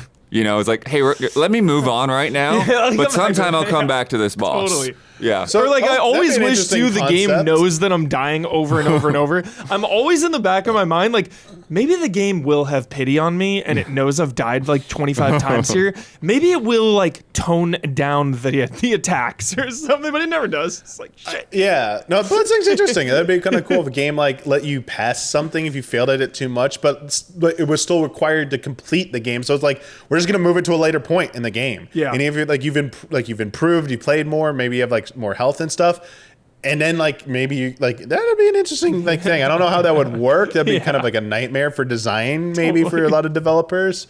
But I mean, this is a larger discussion, about like how you can adjust difficulty for, and it's not easy. I will say this: all these solutions will take a lot of work. You can't especially when you're talking about like perfectly balanced for its difficult. Yeah, I think what this game is trying to do, it felt like it taught me and reminded me how to play it again. And with knowing what I was getting into, it was right. And things ramped up, even though it's open Metroidvania style where you can like go in different directions, it still clearly communicates like this. Maybe if you're going this way, but it's difficult, you be careful. Like, you're getting into this, it's going to be challenging. And if you fail here, you were probably going into a spot you shouldn't go to. Maybe you should go this way. Yeah. Or bosses like teach you. I feel like with each boss you beat, you do get better at this game, and you start picking up on things. Like, you just have to. You just can't get past a lot of this shit if you're just not picking up on certain things eventually. And honestly, I think it is a good skill. Like, just as I said, being patient and observing things, like not just for this game, for like a lot of games, and not just like for boss fights, but like solving puzzles. Like, it's not going to be like a panacea that's going to like working for everything, but like it could definitely benefit you as like just a general skill in gaming to like get better at that. What's the quote? If something's hard, it's worth the effort, or something. What is that? Who knows? If it's not difficult, it's not worth it. I don't know. Oh, no, sorry. You're making me think of that dumb quote from Road Trip. It's like it's not. That's why it's called a shortcut. Otherwise, that's why it's called a shortcut. It's not supposed to be easy. Otherwise, it'd just be the way or something. It's like so stupid. Road Trip. It's like the dumbest quote ever. But I get what you mean. Yeah. All right. Nothing worth doing is ever easy or something. I don't know. I am sure we will be talking about Silksong again sometime this year, because it's real good. But now, go for it. I want you guys to get further and get into the stuff I'm doing. I beat that boss that was intense, the one we just talked about. The Morwing? Yeah, I'm like 6 hours in. I need you to do some of the platforming shit. I just gotta have like other people just being like, that sucked. Yeah. Well, just right out of the gate, I really love the dive bomb hitting on the thing, the dive kick, and then carrying that over in the moment. I love all that. It's so fun.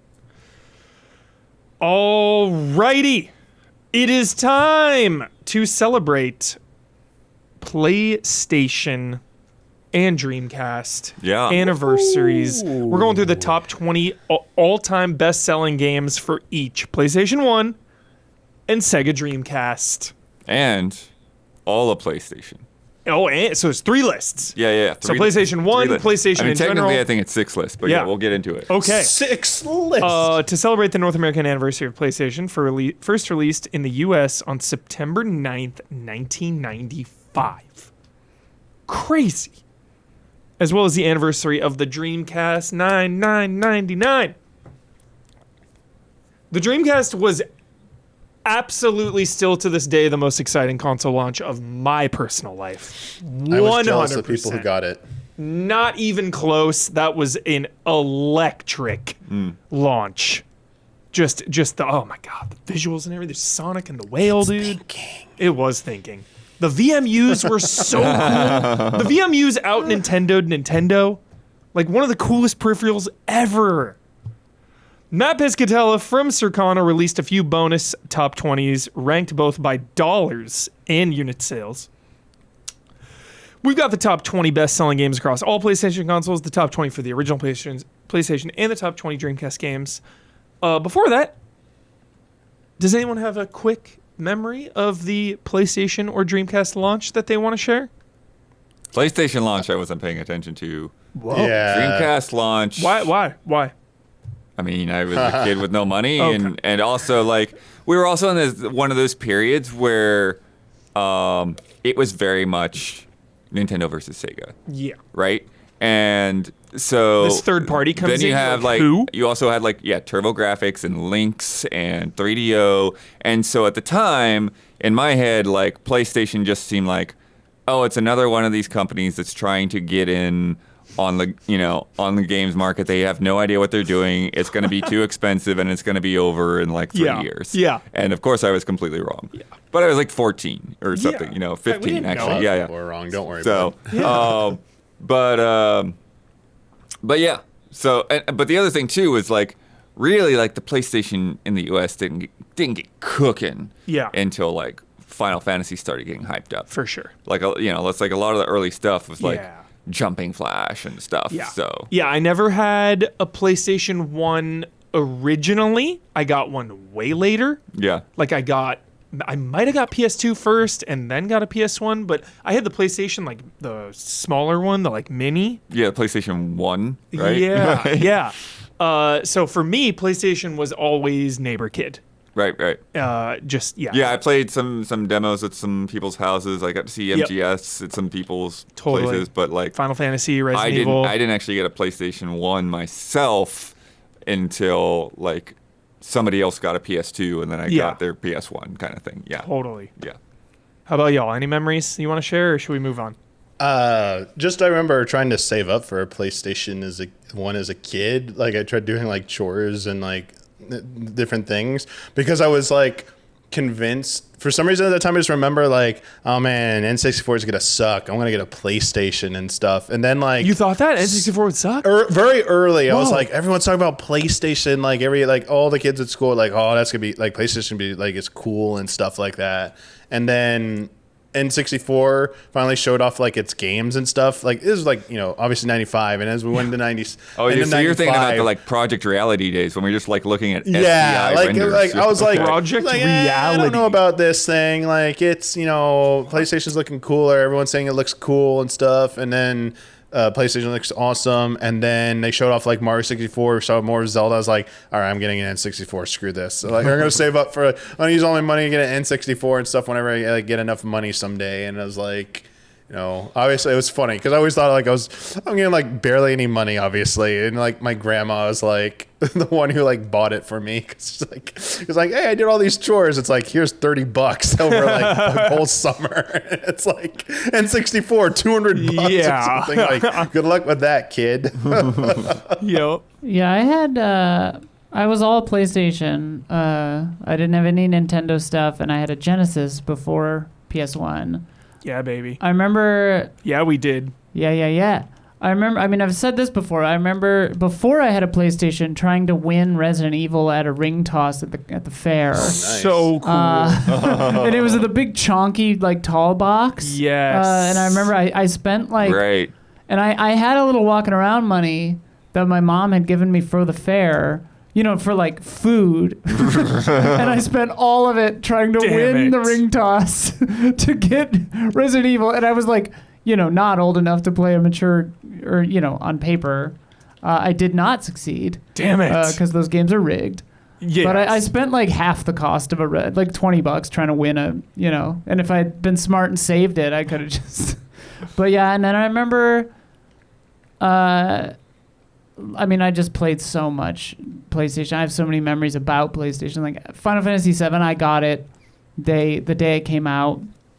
And my friend had bragged because it was like early days of like online ordering. Yeah. And he had like paid extra to get it delivered Whoa. on like release day. Got it. But his came like 3 days later. Oh, no. I got mine right away. So I was like, I was like in your face.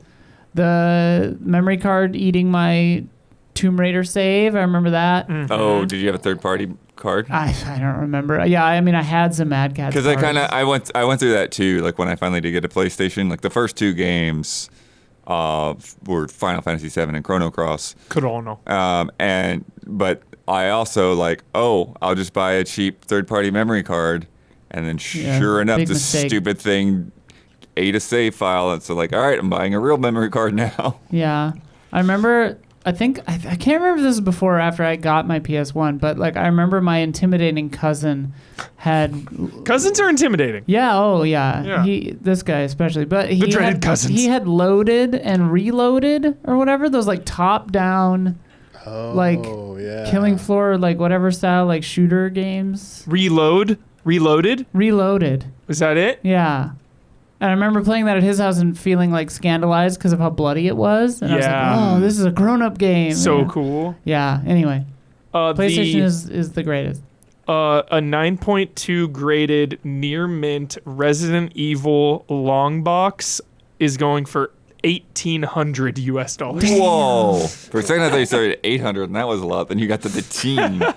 Wow. Dude, gotta win that ring toss. I know. If I won that ring toss. Well, I later got it. I think by then it was in the normal box, but like, I remember when I got my hands on Resident Evil, I was out of my mind. But God, I think back on all the stuff that I had as a kid. Mm-hmm. That if I had just known to treat it well, like I still have Suikoden 1 and 2 and all those, like I still have the jewel cases and all that for those, but like, and Symphony of the Night and whatever. Sports Almanac vibes, $100 or whatever. If only we had known. But I was playing Magic in middle school, right? I probably had like some beta, like sure. second run. It certainly wasn't alpha. Like I never had a Black Lotus or whatever, but like I definitely had like some of the early Magic cards that would be worth crazy money now. Yeah, my main thing with the complete in box collectors nonsense is that when I got particularly like the Super Nintendo and N64 boxes and stuff like that. Yeah. I kept the boxes, but I didn't keep all the stuff in the box. Like I basically would keep the main instruction booklet out somewhere. I had like a third-party or I'd put it and have a drawer or something like that. Yeah. And then all of that other stuff like the Nintendo Power thing and the the legal paperwork and all those kinds of stuff. Like I would just toss those things. But I would just have like a drawer with the maps and the manuals. Oh yeah. Oh, chat reminded me because they said they wish they kept their magazines. I had every single PSM magazine, every single one. I lied. I just sent you my favorite my favorite Magic card of all time. On Slack? Yeah. It's only $3, that card. It's my favorite card ever. Avatar of Woe. Oh, Avatar of Woe, yeah. Love Avatar of Woe. It's just sick card. All right. PlayStation and Dreamcast. Iconic. A little bit bittersweet when we talk about Dreamcast, of course. But take us away, bud.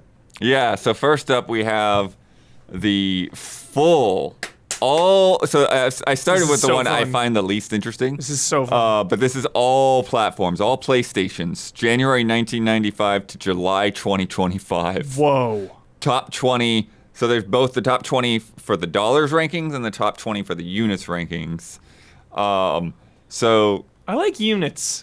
Yeah. I want to do units. Yeah. I like units. Yeah, we can do that or we can do both or whatever. Especially, are the dollars adjusted? No, they're just dollars.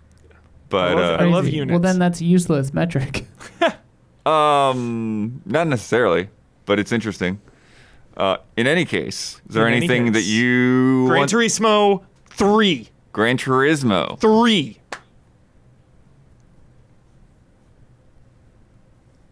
Not there. 4. I don't think there's a Gran Turismo 5. at 6. all 7. Wow. 8. Sport. on either one of these. Where's Metal Gear Solid? Wait, really? On either one. I'm actually shocked. That's crazy. Yeah, 30 years of PlayStation. Gran Turismo doesn't make it up there. That's shocking. Are we gonna have third-party games on here? Is Oh, yeah. Is like a Madden 14 or something gonna be on here? Like a very specific year of a I sports mean, that game? could be, but Okay. crazy enough, I don't see a Madden game either. Okay, wow, what is really? going on here? What's All right. going on here? Yeah. GTA Vice City. Oh, Vice City. Okay, Vice let's see City. if I can find Vice City here. There we go. It's 9th on the units list. Nice. Okay. Get it. I don't think it's on the dollars list. Oh, wait, nope. It's 20th on the dollars list. Vice City, dude. Let's go. So number 9, lifetime PlayStation, Yeah. Vice City. All right, GTA 5. Number 1 on both. Yeah. Okay. Number 1 of Never them, in doubt. obviously. Okay. That is one of my favorite memes is PlayStation 2 got 3 GTAs, Right. GTA 5 got 3 PlayStations. You've definitely got some big ones still that I think that you're going to want to get to before I do the full list. Resident Evil 6. 6. In the top 20? Why Yeah, would 6 be at the top? Because it sold like one of the most of all time. But it's, Oh, yeah, that's it's right. not even close. Okay. What about Final Fantasy X? I don't think there's a single Final Fantasy. seven? Oh, Final Fantasy 7, of course. Nope, What? not even close. There's one franchise that you should be thinking of I mean, that is Uncharted or completely Last of shutting Us. down this list. Madden. Where's God of War? Yeah, God of War, Sports. God of War. Well, there is a God of War. Spider-Man. God of War 2018 is 14th on the units list. Okay. I do not believe it's on the Gabby says dollars. Red Dead. Red Dead is really good. 3 on both. Third place for Wow. Red Dead Redemption 2. The first one actually is not there. What about Spider-Man? Spider-Man 2 is at 18th on the dollars list. Wow. Horizon? Wait, hey, Spider-Man 1 is 6th on the units list. Whoa. Miles Morales is 12th on the units list. Damn. Jeez.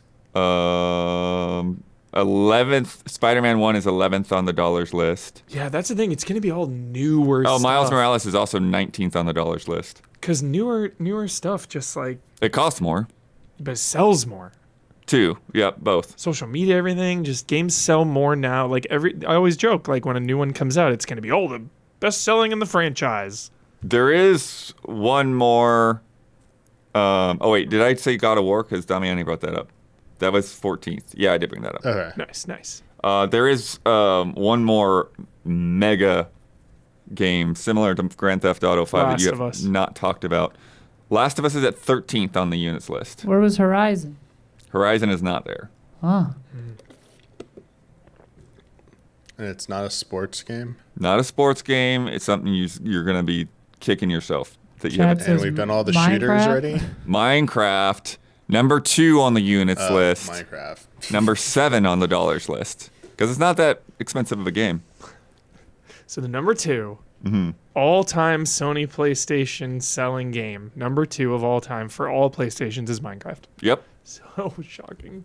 Not shocking, but ironic. All right, you want me to go through these?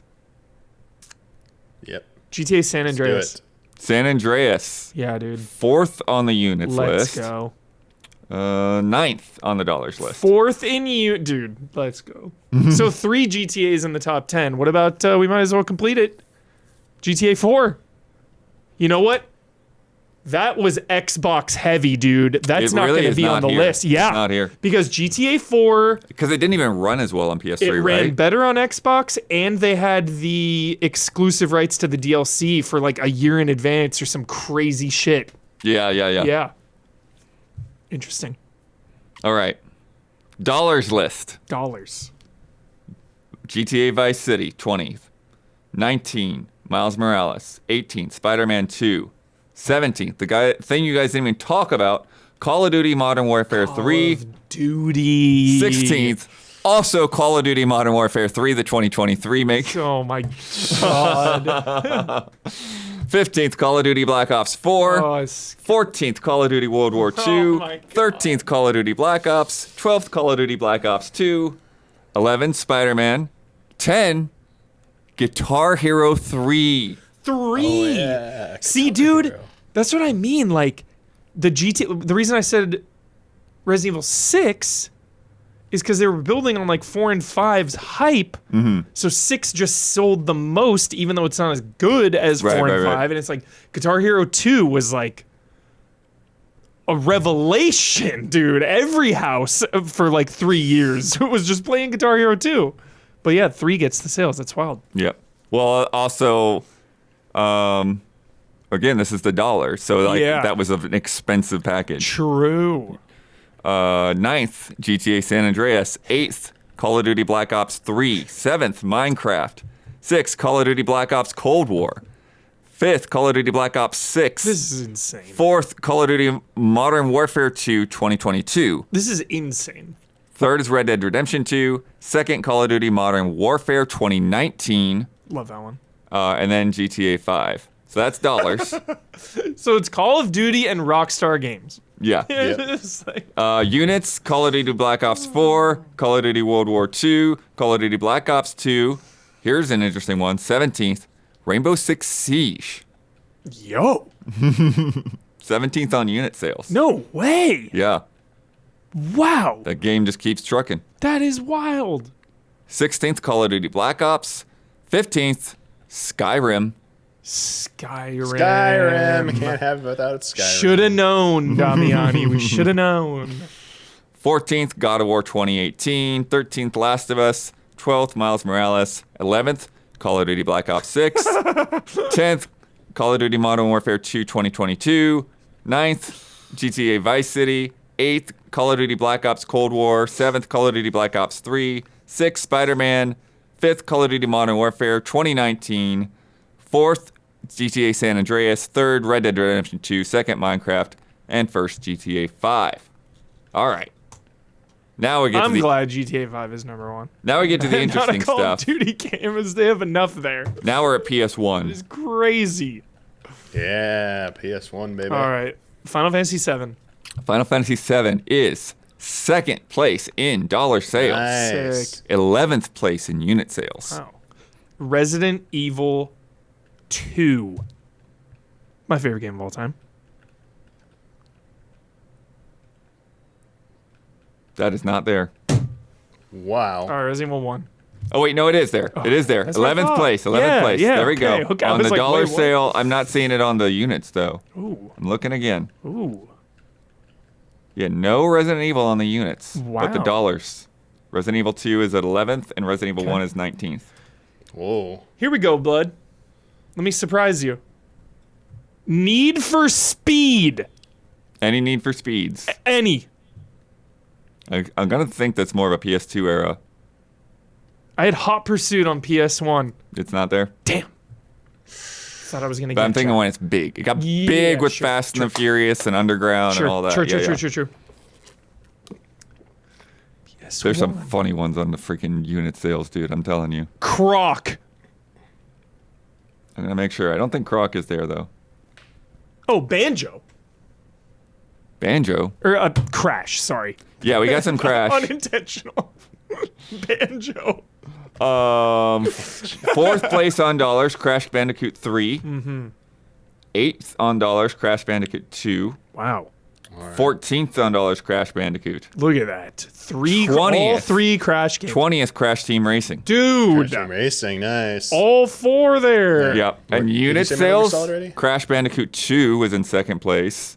Crash Bandicoot 3 was in 4th place. Wow. Crash Bandicoot was in 8th place. Crash. And Crash Team Racing was in 16th place. Wild. Say it again, Damiani. Metal Gear Solid. Yeah, Boom. did you say that already? Metal Gear Solid 14th on unit sales, 14th. 7th on dollars. 14. 14. What is that? It sounds like What is that about? input error. Yeah. Seriously. What on earth? You guys haven't gotten to number 1 on either one yet. I got to give a shout out to Siphon Filter. We haven't got the number 1 PlayStation game. We have not. I don't think Siphon Filter's here. Final Fantasy 8 or 9? No, 8 or 9 didn't sell more than Final Fantasy 7. Did you say Twisted Metal or Metal Gear Solid? Twisted or Metal, Tekken? great call. That's what chat's saying. Twisted Metal's what we're looking for? Yeah. I don't think it's happening. Did Not you there. say Metal Gear already? Yeah. Did get Metal Gear. Spyro. Spyro you got in here. For sure. Let me find them where they were. Where'd they go? Spyro 7th on unit sales. Wow. Spyro 2 is 20th on unit sales. Spyro is 12th on dollar Chat's sales. Tekken 3 must be in there. Tekken 3 is 5th on dollar Tekken. sales Nice. and 9th on Soul unit Calibur, sales. yeah, that's a good one. Nagano Winter Olympics 98. It's like Not there. NFL, MLB Blitz or 98. anything? It was like Blitz. Madden. All right. Mortal Kombat? What is it? Tell Yeah, us. let us know. Grand Theft Auto yeah, 1. Run him down, Blood. Run him down. Running it down. Run it down. We couldn't get number 1. What's it going to be? Dollar sales. Dollars first. Okay. Somehow Team. also Minecraft. 20th is Crash. Somehow also Call of Duty. Yeah. Dollar sales. 20th is Crash Team Racing. 19th is Resident Evil. 18th, Driver 2. Wow. Driver 2. 17th, WWE Warzone. No. 16th, Tomb Raider 2. You didn't even touch Tomb Raider. Raider. The 15th, best Hey. controls of all time, Tomb Raider for sure. Ooh, Medal of Honor, Tony Hawk. Those are good, chat. Yeah. 15th, Frogger 1997. 14th, Crash classic. Bandicoot. 13th, Final Fantasy 8. 12th, Spyro. 11th, Resident Evil 2. 10th is Tony Hawk. Nice. 9th is the first driver. Crazy. Couldn't get out of the tutorial. Yeah. It's impossible. 8th is Crash Bandicoot. It just 2. shows you like Stuck in that garage. the I remember just Driver visually looked insane back then, and like the premise was so cool. It was like, oh, I want to try that. Yep. 7th is Metal Gear. 6th is Tony Hawk Pro Skater 2. 10 out of 10. 5th is Tekken 3. 4th is Crash Bandicoot 3.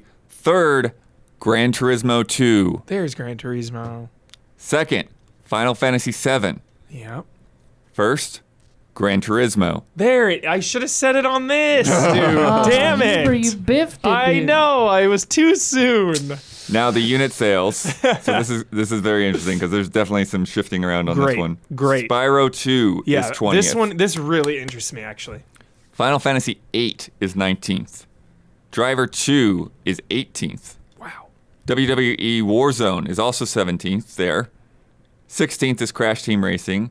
15th, Namco Museum Volume 3, Whoa. the arcade collection. Number Good 15 lord. units. Already with those? That's crazy. 14th is Metal Gear Solid. 13th is Tony Hawk Pro Skater. 12th is Pro Skater 2. 11th is Final Fantasy 7. Outselling Final Fantasy 7 is Driver. 9th is Tekken 3.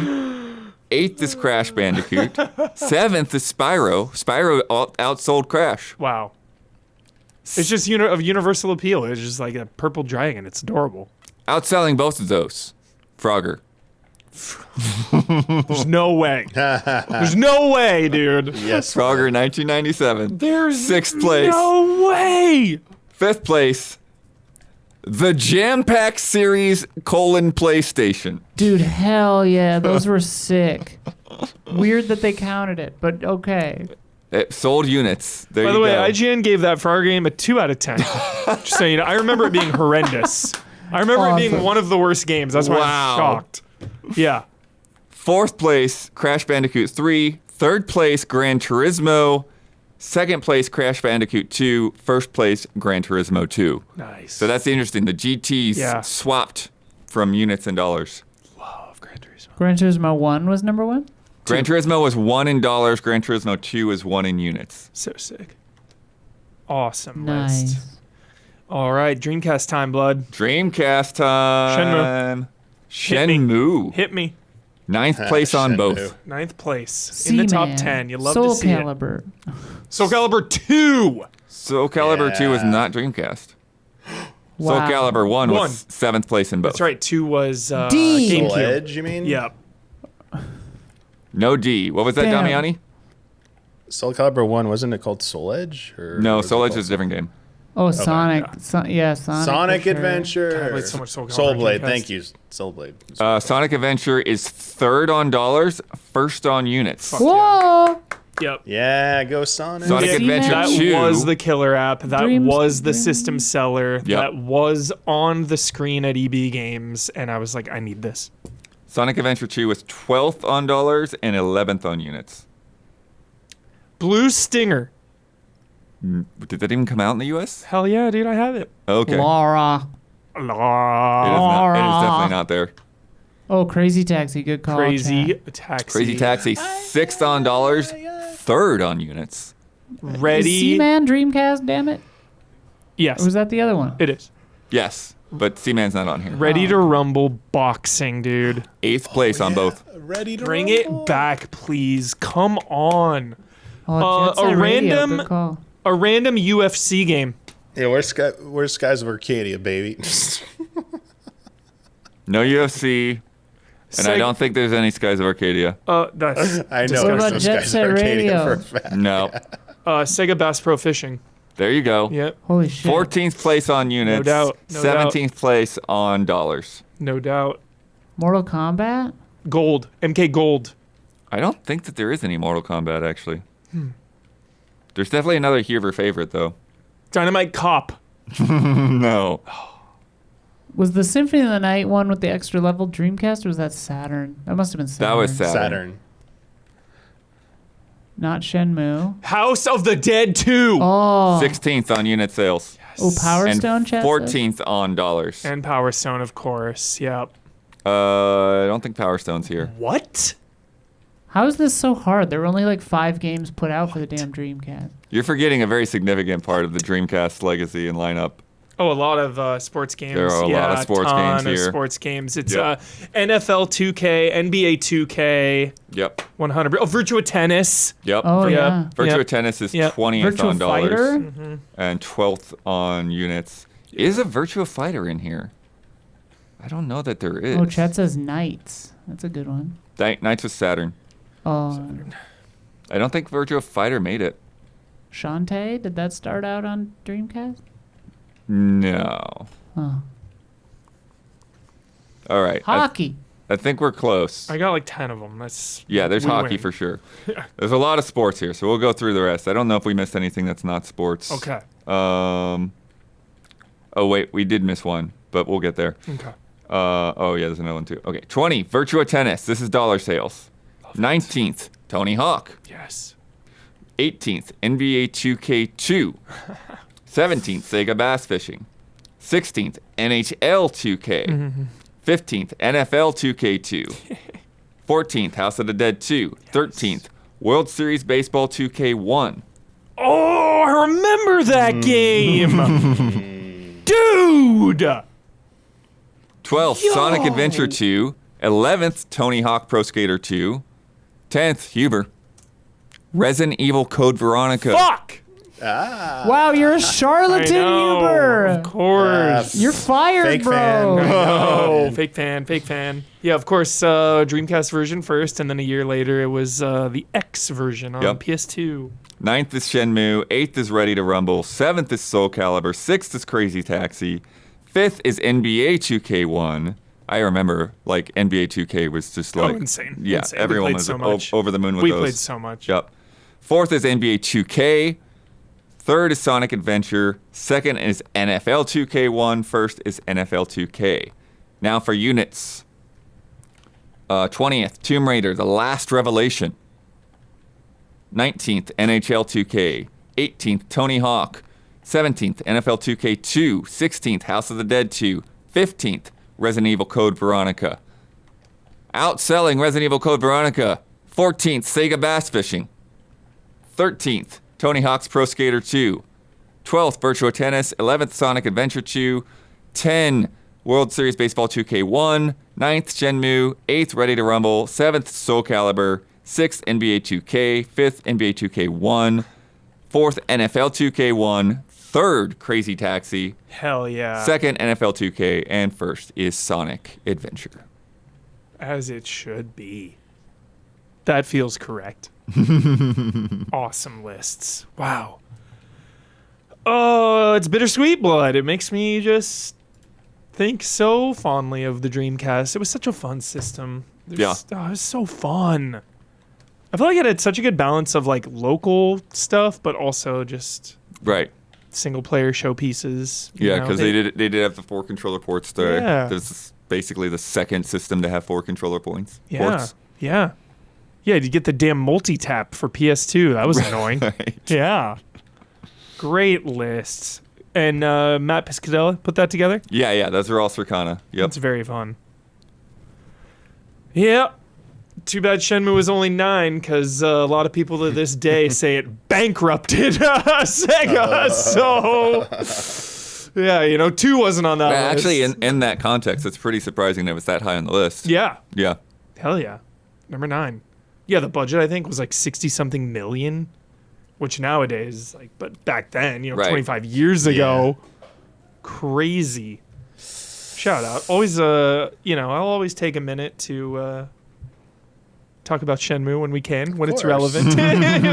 Hey, man. Every gaming magazine back in the day made me think it was like, this game is recreating life, man. Yeah. You're able to do everything in this game. Made it sound like the biggest deal in the world. Seriously. It was like, you had Ocarina of Time and Metal Gear Solid, Shenmue is next, baby. This is the next biggest game ever. Hell yeah. I've been thinking about replaying it, actually, though, just the remaster. It's been itching. It's been calling me. All right, Blood, thank you so much for putting those together. That was very fun. Yeah. No Nightmare Creatures on PlayStation. Nope. Damn it. Nightmare Creatures. Shout out, dude. Nightmare Creatures. Also this week, Blood. What else is going on in the roll wonderful this. world of video games? Yo, is Nightmare Creatures on digital? I want to play.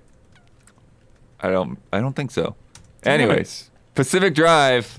They announced a new DLC called Whispers in the Woods, which they have a lengthy and rather cryptic trailer here. Also realizing it's also kind of slow paced. It takes a minute just to get it going. Bloodworth, is it set in Bright Falls? No, it's still in the woods? Olympic Exclusion Zone, I believe it's called. Or at least the surrounding area, maybe. Interesting premise here. This is on my top 5 list of regrets for not playing more. I need more time, because Pacific Drive is awesome. No, it's really and this really looks good. like the coolest DLC at the coolest exact time. Oh Wow. yeah, because October's coming. I know. So we don't actually know when it's coming. We don't have a date. Coming later this year for PC and PS5. Introduces an all-new story that focuses on a group of anomaly-obsessed fanatics. That is fun. And then they're going to have new anomalies, new behaviors for existing anomalies, as well as artifacts that add, quote, bizarre and inexplicable effects to gameplay. Whoa. So... Is it post-game? Cool. Is it a separate thing you start from the menu? It is actually, you need to be a little ways in. They say you need to have gotten a little bit into the game. Ingested into the main game. Yeah. You can go off and do it. Yeah. Great. I'm not exactly sure how it'll look on a menu, but maybe you go to the map and you go to this side branch or whatever and start the story. Yeah. Great. Amazon has greenlit a Life is Strange series from showrunner Charlie Cavell. Mm-hmm. It's already met some controversy with writers quoted as saying that Life is Strange deserves to be more than, quote, just a game. I mean, you can...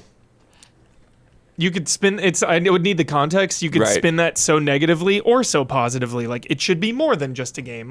Have movies and comics, or it should be more than just a game. It's that. I don't know how they said it. It's a very tone of voice kind of. Yeah. Yep. But a lot of people have noted how game writers can be looked down on Hollywood writers and that kind of thing. Charlie Koval did the End of the Fucking World show. Okay. Oh, I kind of like that show. Yeah. It was also noted that everybody seems to be involved except the people that actually created Life is Strange. So. Oh, well, I mean, that's been the case, though. Like, Don't Nod is done. So, like, unless Don't Nod was working on it, even if it was, like, Deck 9, like... But also Hollywood has, like for the Until Dawn thing, like, the movie, they, like, refused to even name the writers as, like, creators on the thing. It just said created by Sony.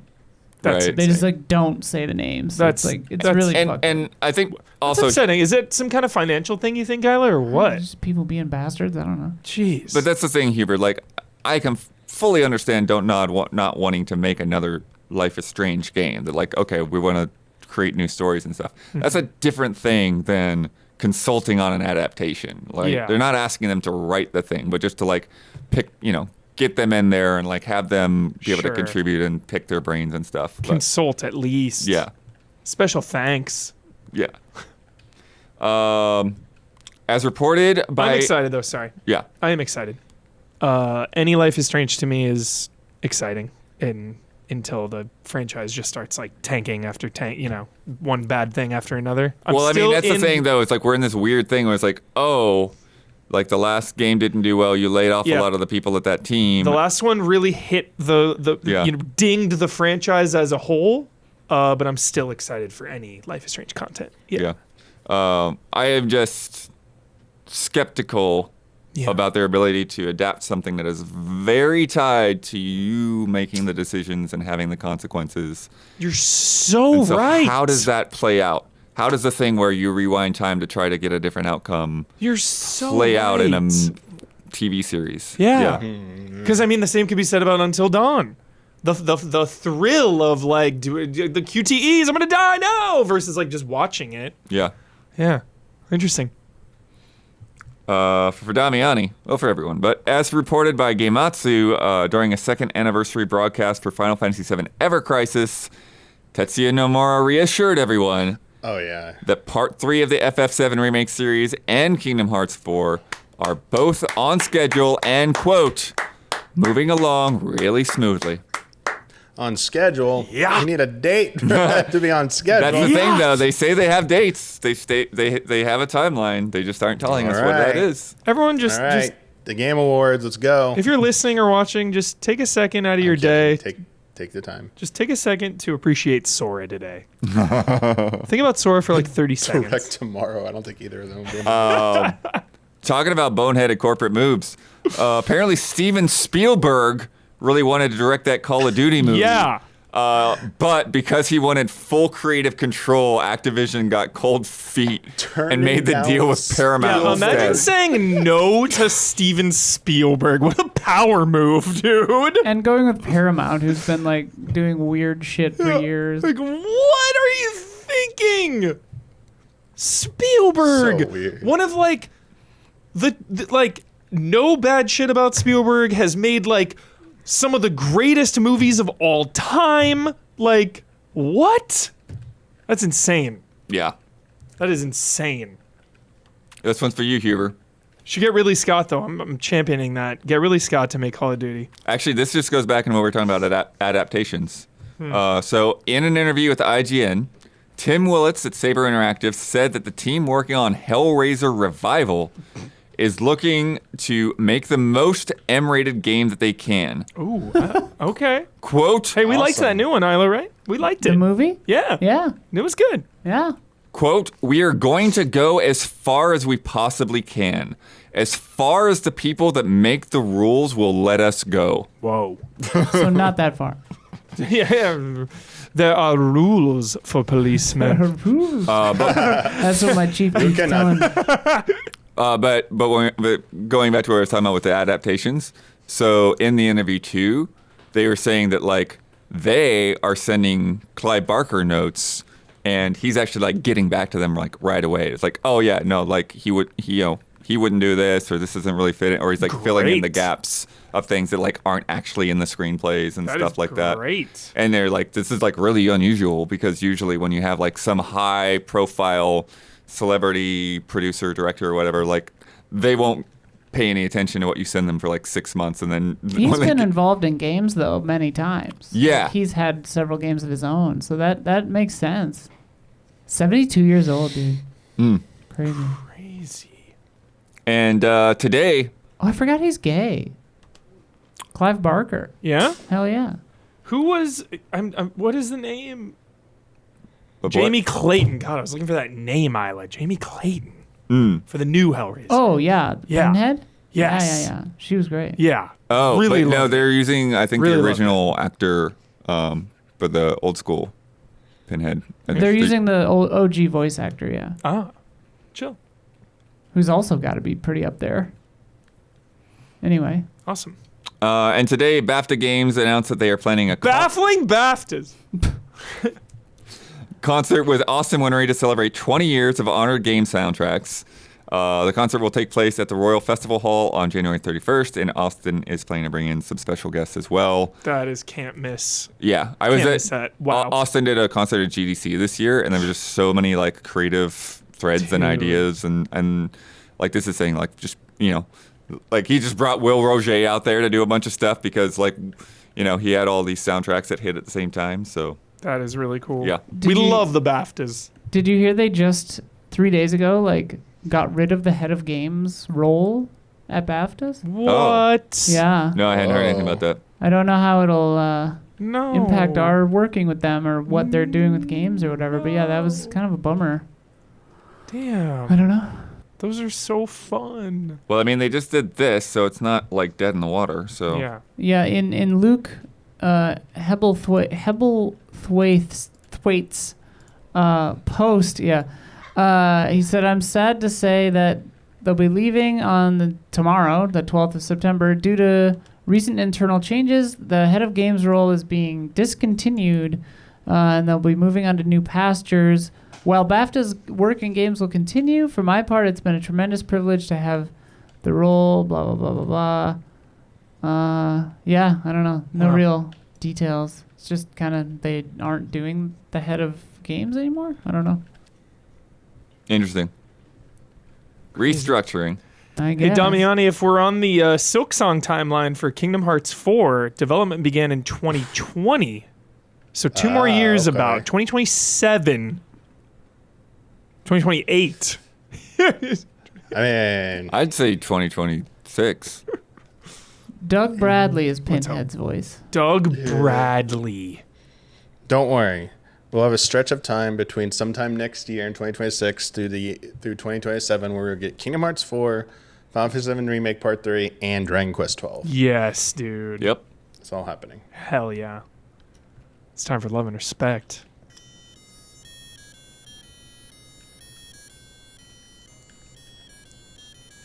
Love and respect. From the one, the only, the iconic Alexander Zirianov. Hello, allies. The release of Hollow Knight Silksong reminded me of last year's release of Concord. Let's pour one out for Concord. Mm-hmm. Really love it. Unironically, it's not performative. I fucking love that game. It was so good.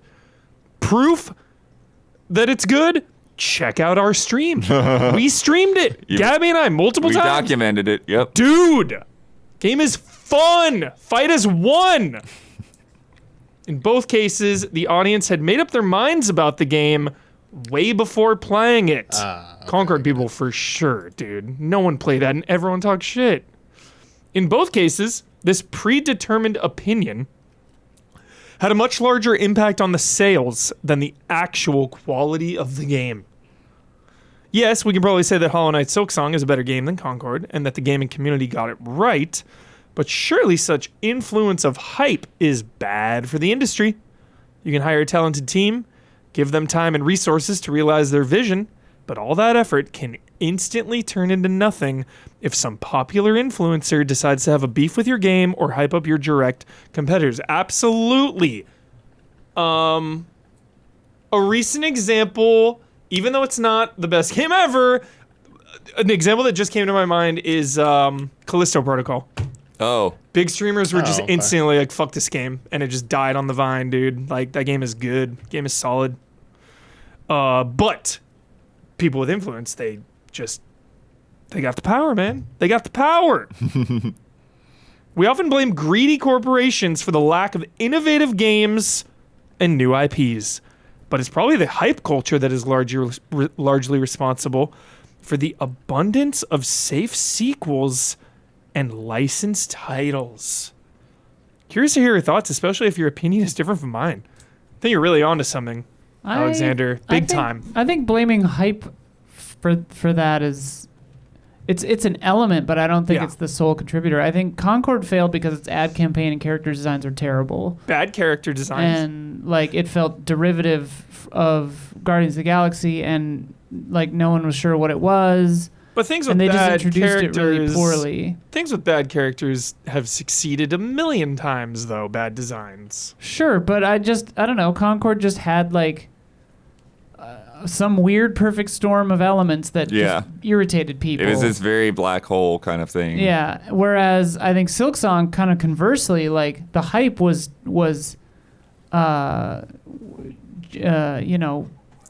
genuine.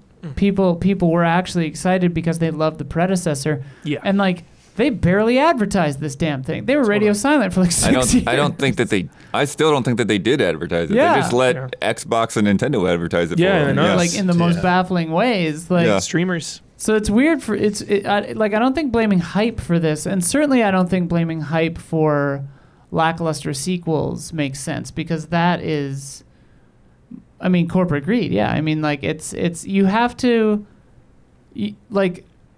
the more money you spend on a thing, the more people have to buy it, and the safer choices you have to make. And sequels are safe choices, generally. Yeah. You know, and you know, it's the death of creativity.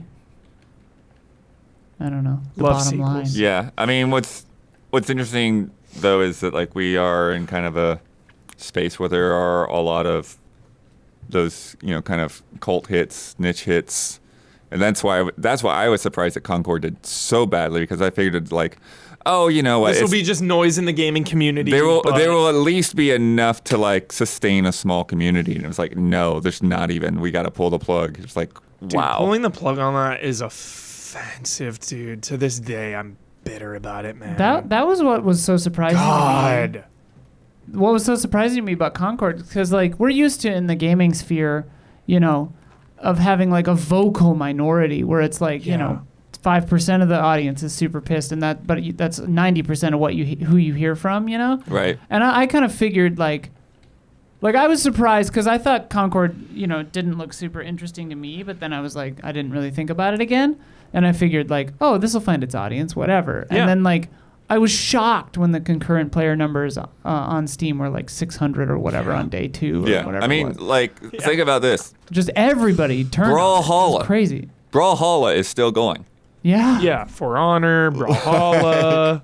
But then the other one, what was it? Battleborn, the hero shooter with swords. Was that Battleborn? Yeah. Battleborn was the Gearbox one. Yeah. Yeah, like that kind of died and all too. that stuff. Yeah. And that had like zany colors and characters and stuff too. So maybe there's just something about that aesthetic in a hero shooter space that people just don't want. I don't know. I mean, Battleborn at least had its time. No, what's the one I'm thinking of then? There was one. There's Battleborn, and then there was a different one that got canceled like immediately.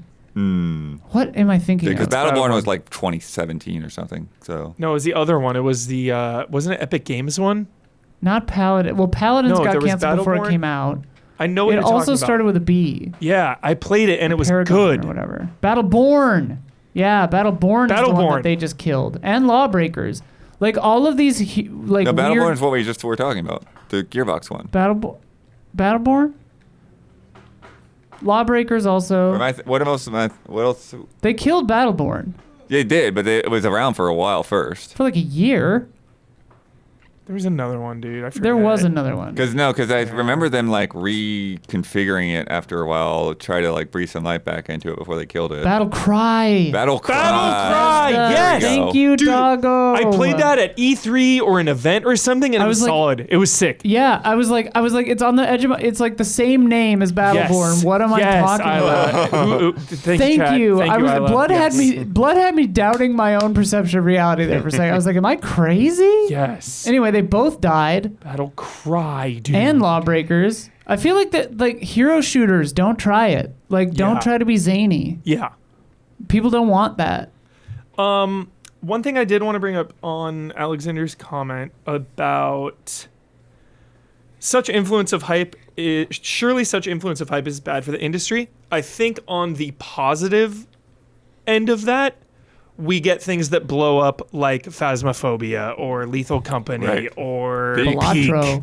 stuff like that, where it's like, yo, a streamer or two are chained together. A streamer or two is playing this random game, and all of a sudden it is number one on stream. Like Yeah. everyone's just No, I mean, so like, I think that part is really, really good. Peak is huge for me just because of the context. Because like Aggro Crab was like struggling there for a while. Like Aggro Crab is like out there like asking people for help, Yeah. But and now all of a sudden they have a hit game. Yeah. It's like wow.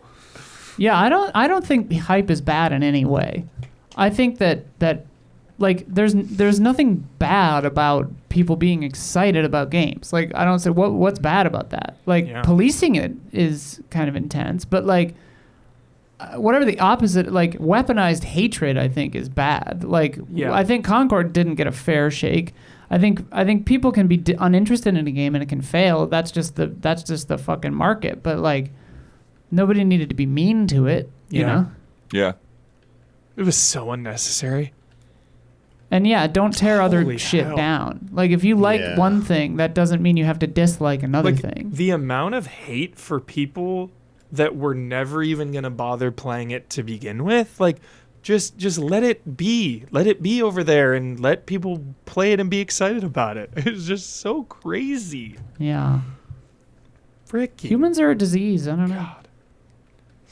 It's the smell. It's the smell. I can taste your stink. Oh boy. must get out The of streak here. of Matrix getting brought up continues. We are on day 3,422 of constantly bringing up the Matrix. Okay. All right, let's play a game.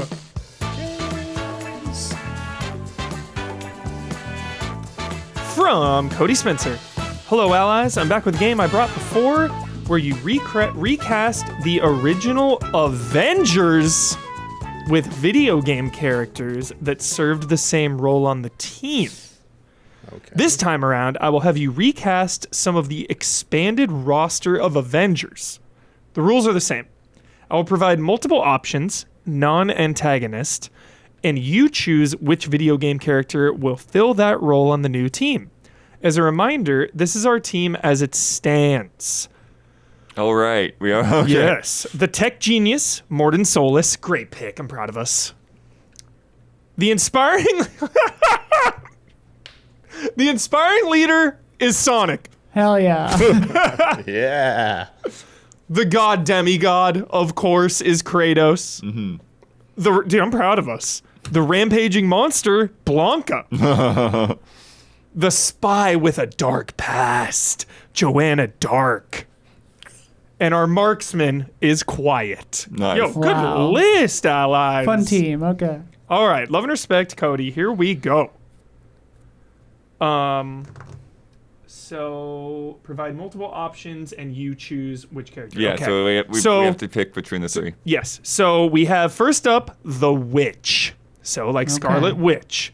We have Morrigan from Dragon Age, Ronnie from Elden Ring, or Yennefer from Witcher. I mean, you know I'm a Ronnie main, dude. Like that's my vibe. Ronnie, Scarlet Witch. I think Yennefer's got more of those Yennefer is more vibes. I mean, unpredictable. There's no way I'm beating out Yennefer, so just go with Yennefer. Yennefer, I just feel like The has writing's that on the wall. has that unpredictability, has that edge, could go down a dark path like Scarlet Witch and Right. destroy everyone and everything. Did you do the Ronnie ending? I did the Ronnie ending. What you're describing. Yeah. Shit. This seems familiar. But I mean, there's a little bit of the attitude and Pretty stuff good. there. I think too. The personality kind of fits. I'll go either way. What's Gabby say? Let's say you, Gabby.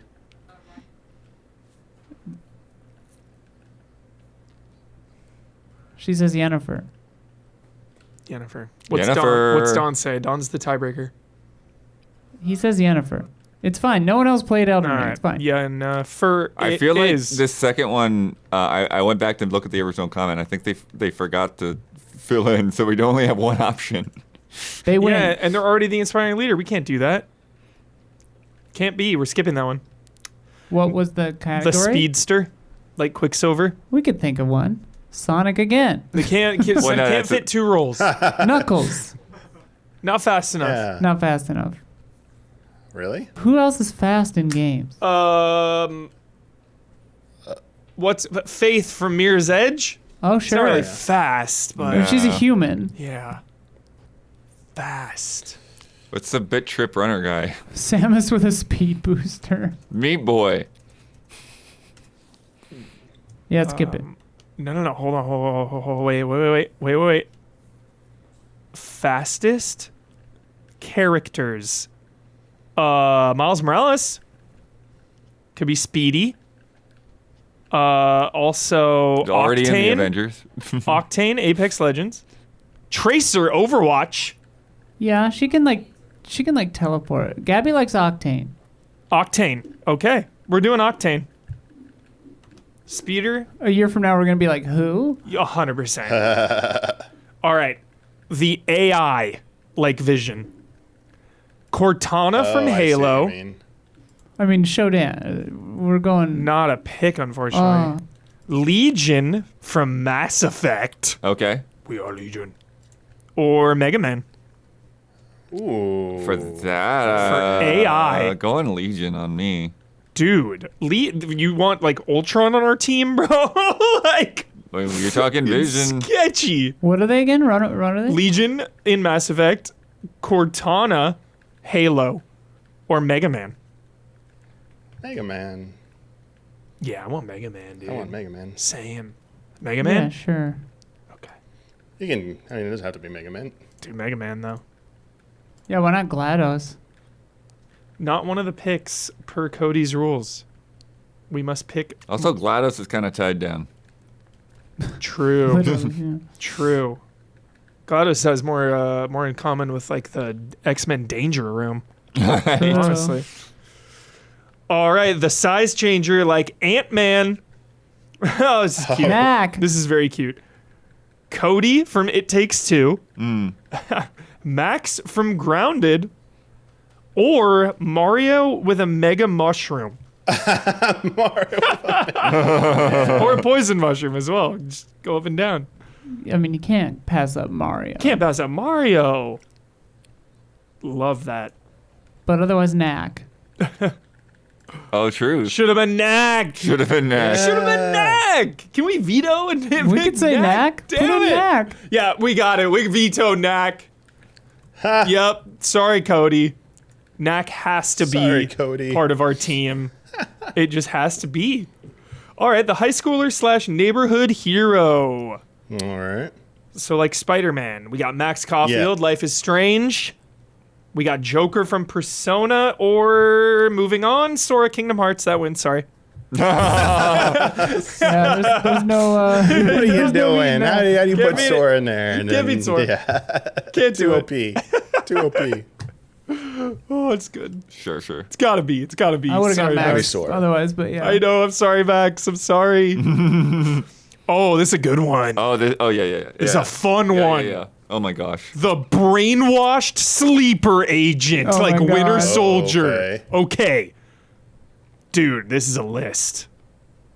Jill Valentine from Resident Oh, Evil. shit. Whoa. RE5 Jill, yep. Yep. Yeah.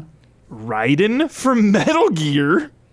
Whoa. Or Cloud Strife from Final Whoa. Fantasy. Whoa. This is a hot Oh. category. Yikes. This is a tight category. Yikes. That's pretty I don't good. know, man. Jill is pretty good in RE5. It's hard for me not to pick Jill. It's hard not to pick Jill. Like Jill versus Sora, I'm just like, I can't do it. Cloud is interesting because it's like, how much he sort of brainwashed himself a little bit. Yeah, And there's Jill, and in Final Fantasy Rebirth, there's a lot of like Cloud going. Yeah. There's a There's lot only of so that. much of that I can tolerate. Yeah. Well, in the OG, and Hojo did it too. I mean, Jill's definitely got the agent vibes. Chad points out she was only brainwashed in one game and was not Totally. technically ever a sleeper agent. Totally. Yeah, but we more just of like I want to hang out with Jill, you know? Yeah. I forgot the second choice. Raiden Raiden from Metal Metal Gear. Gear. Oh, right. Oh, yeah. That's not bad. It said a either. Gray Fox there. That's interesting. I'll go Jill, but Wait, Raiden was brainwashed? yeah, the radar turns into a cute girl at the end, remember? Lele lule lo, blah, blah, blah. Yeah. Yeah, brainwashed though? I don't remember this. I don't remember, like, two, he's a good guy the brainwashed. whole way and doesn't. Yeah.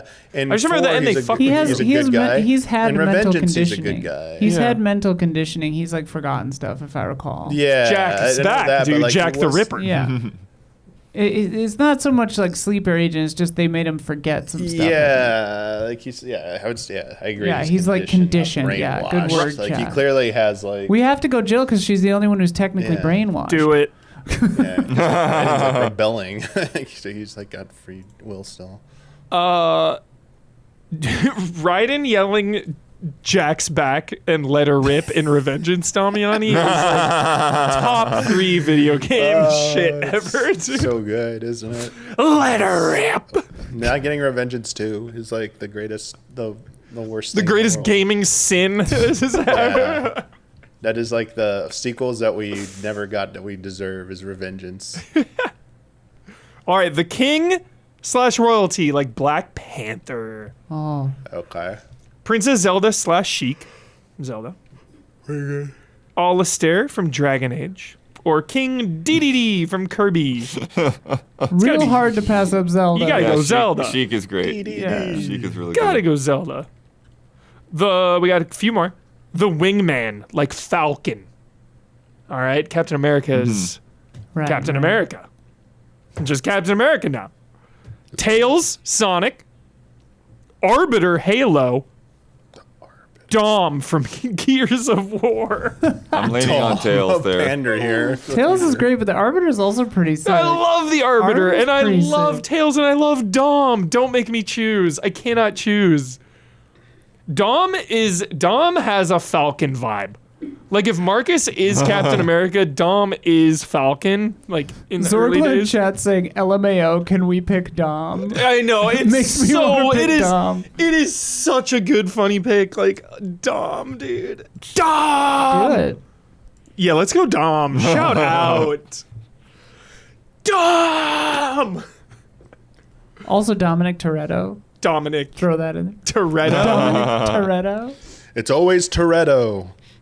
It was always Toretto, Brian. Come on, Brian, be smart. It was always Toretto. It was always Toretto. That's Buffalo no, Bill he's, from Silence of the He's too Lambs. controlled for that. Wow. The Gunner, so like War Machine. Bayonetta. Dante from Devil May Cry.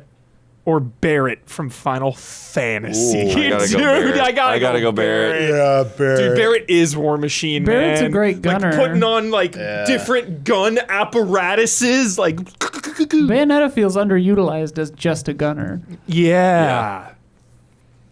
Which time? All right, last one. This is really near and dear to my heart, this category, so let's all give it our best effort here. The one to bring We're phoning them it in. the one to Holy bring them shit. together like Nick Fury. Oh. Who is our Nick Fury? Dude. Big Boss from Metal Gear. Shepard from Mass Effect. Or Raiden from Mortal Kombat. You gotta go Shepard, I feel like. Really? I'm thinking Big Boss here. I was thinking. But Big Boss is bringing them together in like a weird, shady way, kind of. Whoop. I hit you with a rubber band. I was playing with a rubber band. Sorry. What happened? It sounded I was like a playing with a rubber police band and siren. it flew off and went by Gabby. Sorry. Gabby's say them yelp again. sounded like the cat's cops. gun is something I need to Mastermind, get bringing them away from. together, Damiani. Yeah, I like heard Nick that. Who are Fury, the- Big Boss, Metal Gear, Shepard, Mass Effect, Raiden, Mortal Kombat. I gotta go Big Between Boss. Shepard and Raiden. Oh, I really? say Shepard. Wow. Okay. We're divided on this. What do you We say? gotta call in.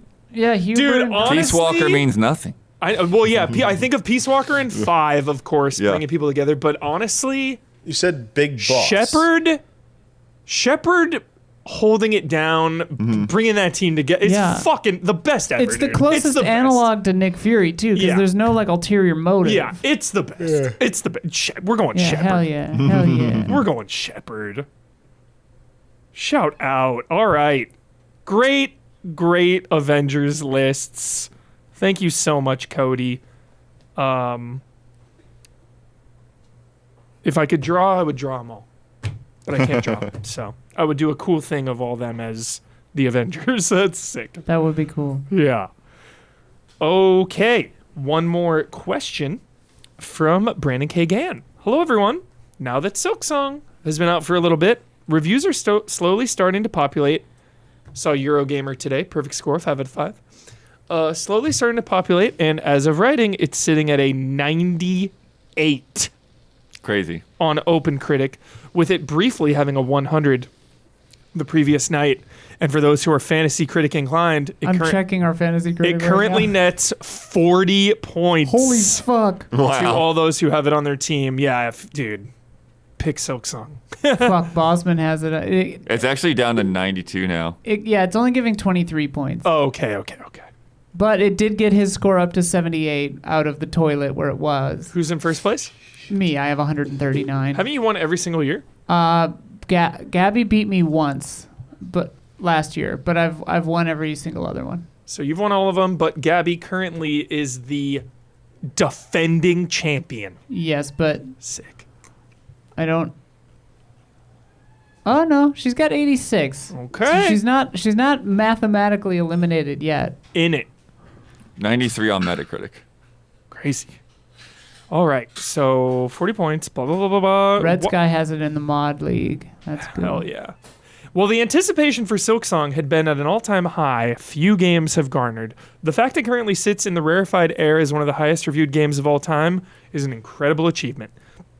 So it makes me wonder, and thus ask you, do you think Silksong has a chance to unseat The Legend of Zelda Ocarina of Time as the #1 most well-reviewed game of all time? Why or why not? And subsequently, do you think Grand Theft Auto 6 will make a similar challenge? Oh, wow. Ocarina of Time's a 99. Crazy. Wow. I mean, it can't because it's lower already. So the answer is no. Yeah, it's tricky. The review landscape is dramatically different. Yeah, this is based on 22 reviews. Exactly, whereas Silksong has, 70 probably? 16 right now. 16 but only. Okay. What would what's something that came out last year? Like Baldur's Gate 3, how many reviews are there for that game? Oh, there's probably a ton. I mean, which I'm game? fighting the Baldur's Gate ads right 3. now. Just to see how many people review a game now. Yeah, Baldur's versus Gate 3 is at 96, which is pretty 96. high. Okay. 112 reviews. 112 reviews. Yeah. Yeah. Yeah, Okay. Silksong's already down to 92. So 112 reviews versus 20. Silksong has 33 reviews on OpenCritic. I don't think Silksong is gonna do that, but one day we will get what is considered universally like the new greatest game of all time. I think it'll happen. But also there's a lot of different opinions out there, and it's so divisive. There's always gonna be push and pull back because there's so many games and so many gamers. When Ocarina of Time came out, it was the game we played. There was just so much less Right. back then where when a game came out, that was it. All right, here's our game that we're all just playing. This is That's the thing. well, and also that's the important factor is there were fewer reviewers too And back then. There were fewer opinions, fewer professional reviewers that Yeah. were allowed to be counted amongst the Metacritics, et cetera, et cetera. Well, I'm not even sure how that worked because Metacritic definitely did not exist. Right, right. So at some point they started and they went back and they pulled, whatever publications they did. But yeah. Also, I think that Grand Theft Auto 6, because it is, parody and partially political parody and set in Florida, I think it's going to be such a hot button issue that it's always divisive. it's going to be super divisive regardless of the game's merits, I think. But not the reviews necessarily, because reviewers, usually professional reviewers, can drown out the bullshit.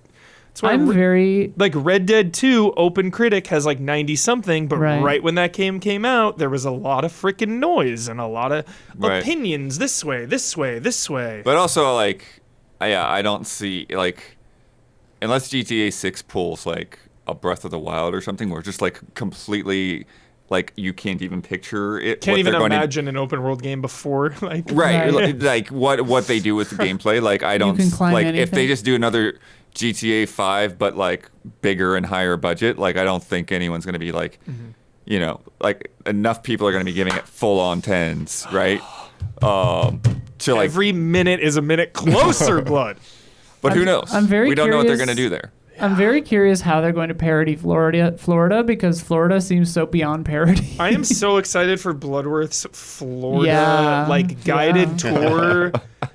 Compare it's because it's Leonida or whatever. It's not like Florida, but I'm excited for the Bloodworth take as a Florida native. Hell yeah. I think GTA 6 will absolutely live up to the hype. There will be more noise than you've ever heard and more opinions than you've ever heard about a single video game ever. But I'm gonna try to drown that out. But I don't think it'll pass up Ocarina for highest of all time. Right. Because of the reasons we were just talking about. Yeah. I don't know if any game will ever come out now that has like a 99 or 100 score. Right. I don't think it's possible. Like we're saying, there's just too many reviewers. Yeah. Too many different Someone will be tastes. contrary just for no reason. Yeah. Like what does Breath of the Wild have? That feels like it was the closest to actually getting a perfect score. I'm looking. Yeah. That's got to be like right there. Breath of the Wild. Why did it? Okay, it searched for Brute instead of Fruit of the Wild. 95. So Baldur's Gate's actually higher. And Baldur's Gate. Or wait, 96. No, that's the Switch 2 edition. The Switch 1 is 97. 97. It's right there. Yeah. Yeah. Yeah. Crazy. That's pretty high. Just like movies too, you can't get 100% on Rotten Tomatoes. You're gonna have like a 99 or a 98. Tears of the Kingdom is sitting at 96. Crazy. There are things with 100, but again, it's similar to Ocarina of Time, where it's like, there's only like 20 reviews. Yeah, the highest rated game right now, best games of all time on Open Critic, 97 is Super Mario Odyssey, followed by Breath of the Wild is 96, Baldur's Gate is 96, Red Dead is 4th with 95. Hell yeah. And there are a lot at 95. Yeah. So it's like Red Dead, Tears of the Kingdom, Grand Theft Auto 5, Elden Ring, Astrobot. Yeah.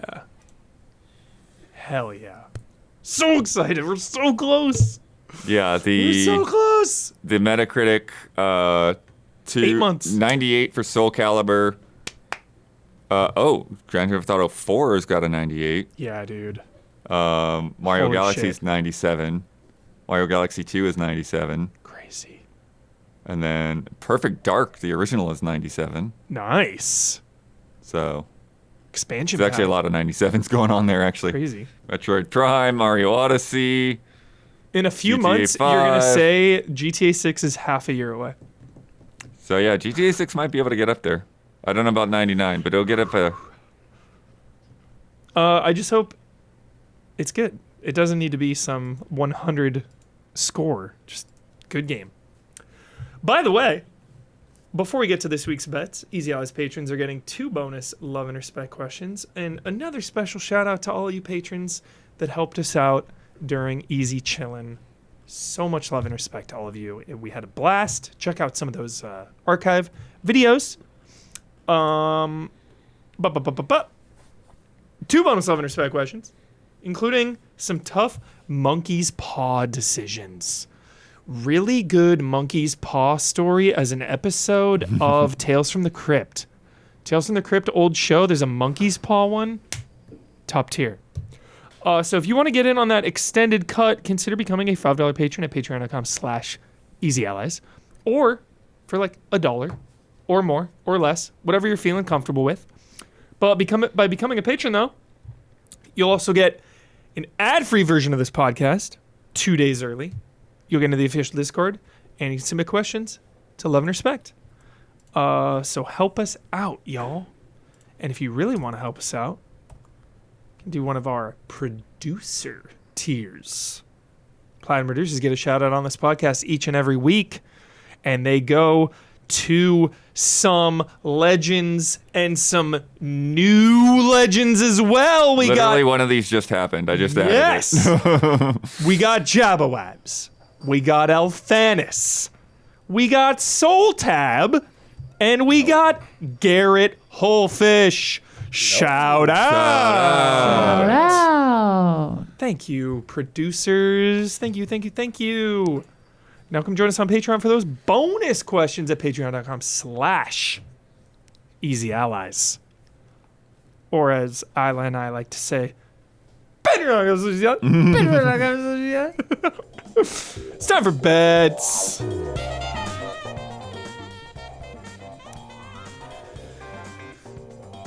Don't get sick of it, because we're talking about it a lot. Silksong, we will continue to talk. We waited 7 years. Let us talk about it for more than a week, all right? Video game news cycle that is just like next. Let us talk about Silksong comfortably for 2 months. That is my wish. months? That is my desire. 2 months. 2 months. For a 7-year wait, I think we've earned it. All right, this time next week, what will be. Whatever will be. What is it? It's The Man Who Knew Too Much? No. There's a hit. Yeah. What Hitchcock movie is that? Oh, that song's in a bunch of stuff. Oh no, but it's like a huge plot point. Oh, Chad will get it. This time next week, what will the trophy percentage be on PlayStation? So not achievement. Yeah, The Man Who Knew Too Much. Yes. Okay, got it. What will the trophy percentage be for the trophy claimed? That trophy is claiming your first crest. It currently sits at 56.2%. So roughly half of the players are like... Got that far. Yep. Yeah. So I think it's a good barometer to see like that early game hump. It's like, okay, how far are we getting, players? Right. Currently it is at 56.2%. Damiani the Arrogant Child, what do you think this time next week? I go with 52. It's going down. Fuck. I should have gone down. The Wicked Worm Bloodworth. 59. Okay, going up. Maybe I'm good. The Whimsical Scum Iowa. 57.9. That is a really good bet. Some Price is Right betting Thank right there. you. That is such a good bet. I'm jealous of that bet. Can we trade bets? What's No. yours? I'll go. I have 61%. Oh, no. Yours No is trade. better. No trade. You're a better bet than me. Although, you do have a sketchy token. Although I'm only using it on Bloodworth. I'm a little boxed in by blood, though, so maybe yours is better. 61 is for Huber, not for Gabby. Punish Castellanos Don. 52.6. Going down. Eating Damiani's lunch. Yeah, Damiani got boxed out. Well, he's got the whole Not low. quite. 52. He's got the I whole said low. True. And the Strange Valentine Gabby. 56.2. Stays the same. What an inspired pick. Good bets, everyone. Okay. All right. We'll see how the Silksong community does. Last week's bet, cat fight. that was speaking of Gabby, that was a Gabby pick. We have the cat fight between Bubsy the Perfect Edition It was Gabby's idea, but I said cat fight. and thank you, Isla. And Just Garfield say it. and Garfield Kart 2. Which will have the higher score and by how much? Damiani said Garfield Kart will be higher than Bubsy the Perfect Edition by 5. Bloodworth said Bubsy by 72. I don't understand it. Isla said Bubsy by 12. Dawn said Bubsy by 12. 10, sorry. Gabby said Bubsy by 27. I said Bubsy by 11. Bubsy. Bubsy right now has a score of 57. That's an F. Fresh babies. That is just a straight up F. Apparently, we were right to remember that Bubsy, the originals, are not great games. Right. So the reviewers are saying. Garfield Kart 2, no reviews. Blood's No dirty, son of a reviews. bitch, what the? The fix is in, dude. He Fucking bribed all these reviewers. bullshit.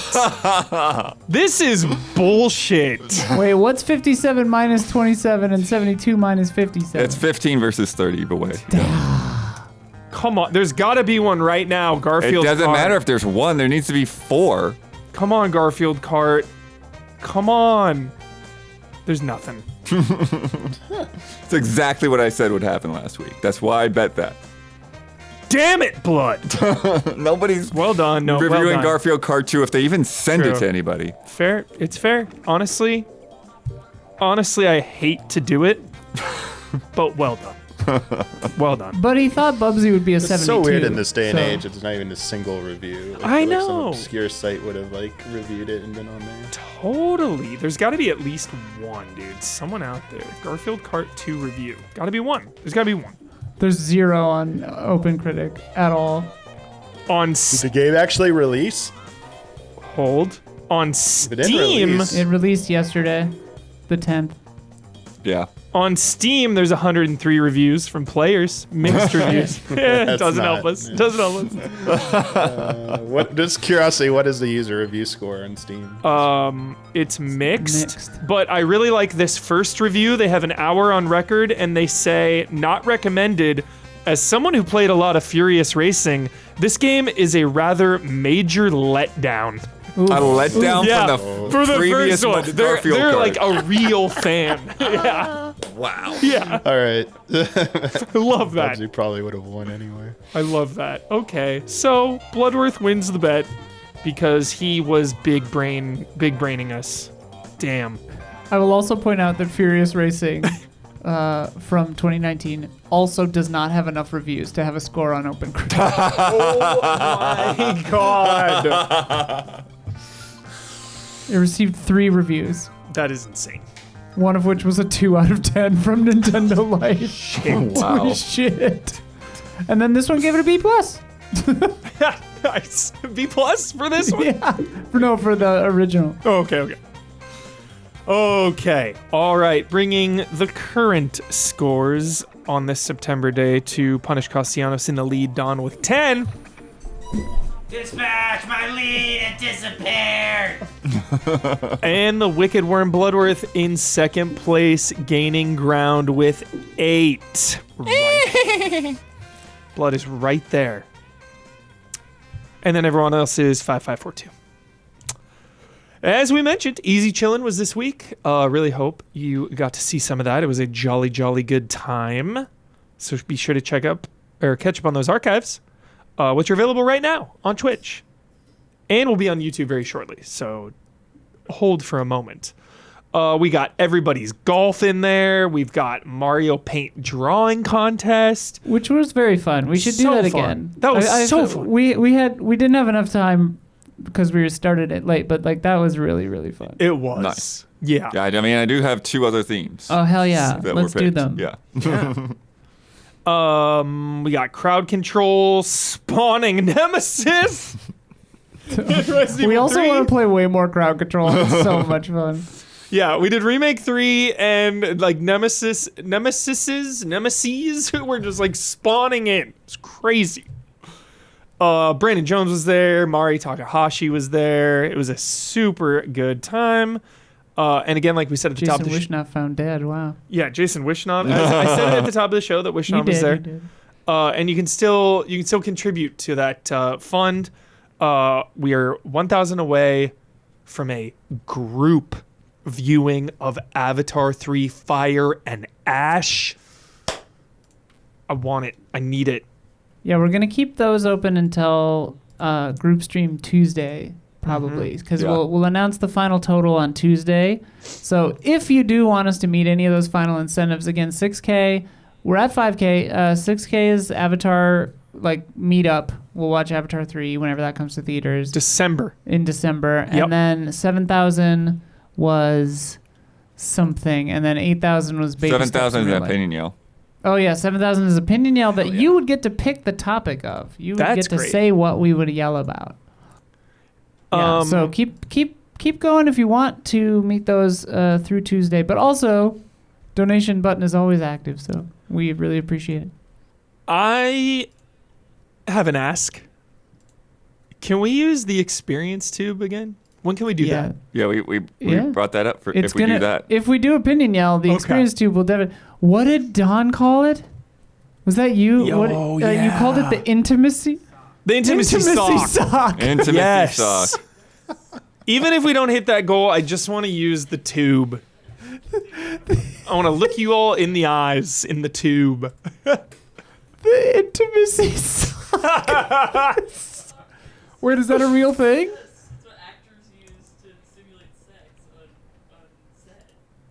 Apparently, it's what actors use to simulate sex on set. Whoa. I'm Googling it. Intimacy sock. I'm Googling it on my work account. Chat, and everyone, I highly recommend the experience tube to share those moments with loved ones. It is a delight. I highly recommend. The fucking AI overview says, intimacy sock can refer to two very different items. Okay. A cozy sock or a modesty garment. A modesty garment, yeah, that actors wear. Got it. We've also put up previews for Digimon Story Time Stranger and Little Nightmares 3, which Bloodworth got to play at PAX. No patent lawsuits yet for Digimon Story Time Stranger, but I'm sure Nintendo will think of something. Yeah, with that Garrett Holfish platinum producer, we're up to 5262, by the way. Woo! We are less than 800 away from an Avatar 3 Fire and freaking Ash meetup. And Don says we would do there would be an accompanying video, so people who can't go will still get to experience a little of it. Dude. Also, Avatar 2, I shouldn't We're say gonna this. bootleg Avatar. I shouldn't say this Jim out Cameron's loud. gonna kill us all. Yeah, for real. Shouldn't say it out loud because they're going to buy up all the tickets, so don't hurt me. October 3rd, Avatar 2 re-release to get hyped for 3. No meetup for that, though. Alrighty, Bloodworth. Since you won the bet, you know what to do, bro. Just do it. Well, shout out again to Soul Tab because I still don't believe that happened. Yep, going to TGS, got to get a schedule together. Getting piles of emails now. Yes. And figure out what I actually want to see there. Hopefully they have a new Resident Evil demo. We need like a dummy finger demo. We need Also, something. double shout out. Shout out to Genki. You might know them on Twitter and Blue Sky and stuff. They helped me with the registration questions and stuff like that. And, Fantastic. And he reminded me, TGS just does everything a little bit differently. Like I have to go to the press registration every morning and get a new badge. Oh. The badges are like only one day. So I guess it helps cut down on people like sharing badges and stuff. Yeah. So that's great. And then final word. A little thing that I kind of left off of my Cronos impressions. Cronos. The third weapon that you get, I want to get your opinion when you get it. I'll get it. October, for sure. Yeah, because I just threw that thing in the box and never looked back. Oh. I'm just like, I don't want this. I don't want this gun. What? I don't need this gun. That's like the mine launcher in Resident Evil 3, the original. You use it a little more in the remake. It's in the remake, right? The mine launcher. Yeah. In original 3, though, same exact thing. Get that box, never use it. Yep. Yeah. Yep. It just, to me, it was just like, this thing is a waste of bullets. No, thank you. Crazy. Okay. You'll get it. When you get it, you'll get it. Sick. Yep. Sick. And we will see you before the next Blood Moon rises.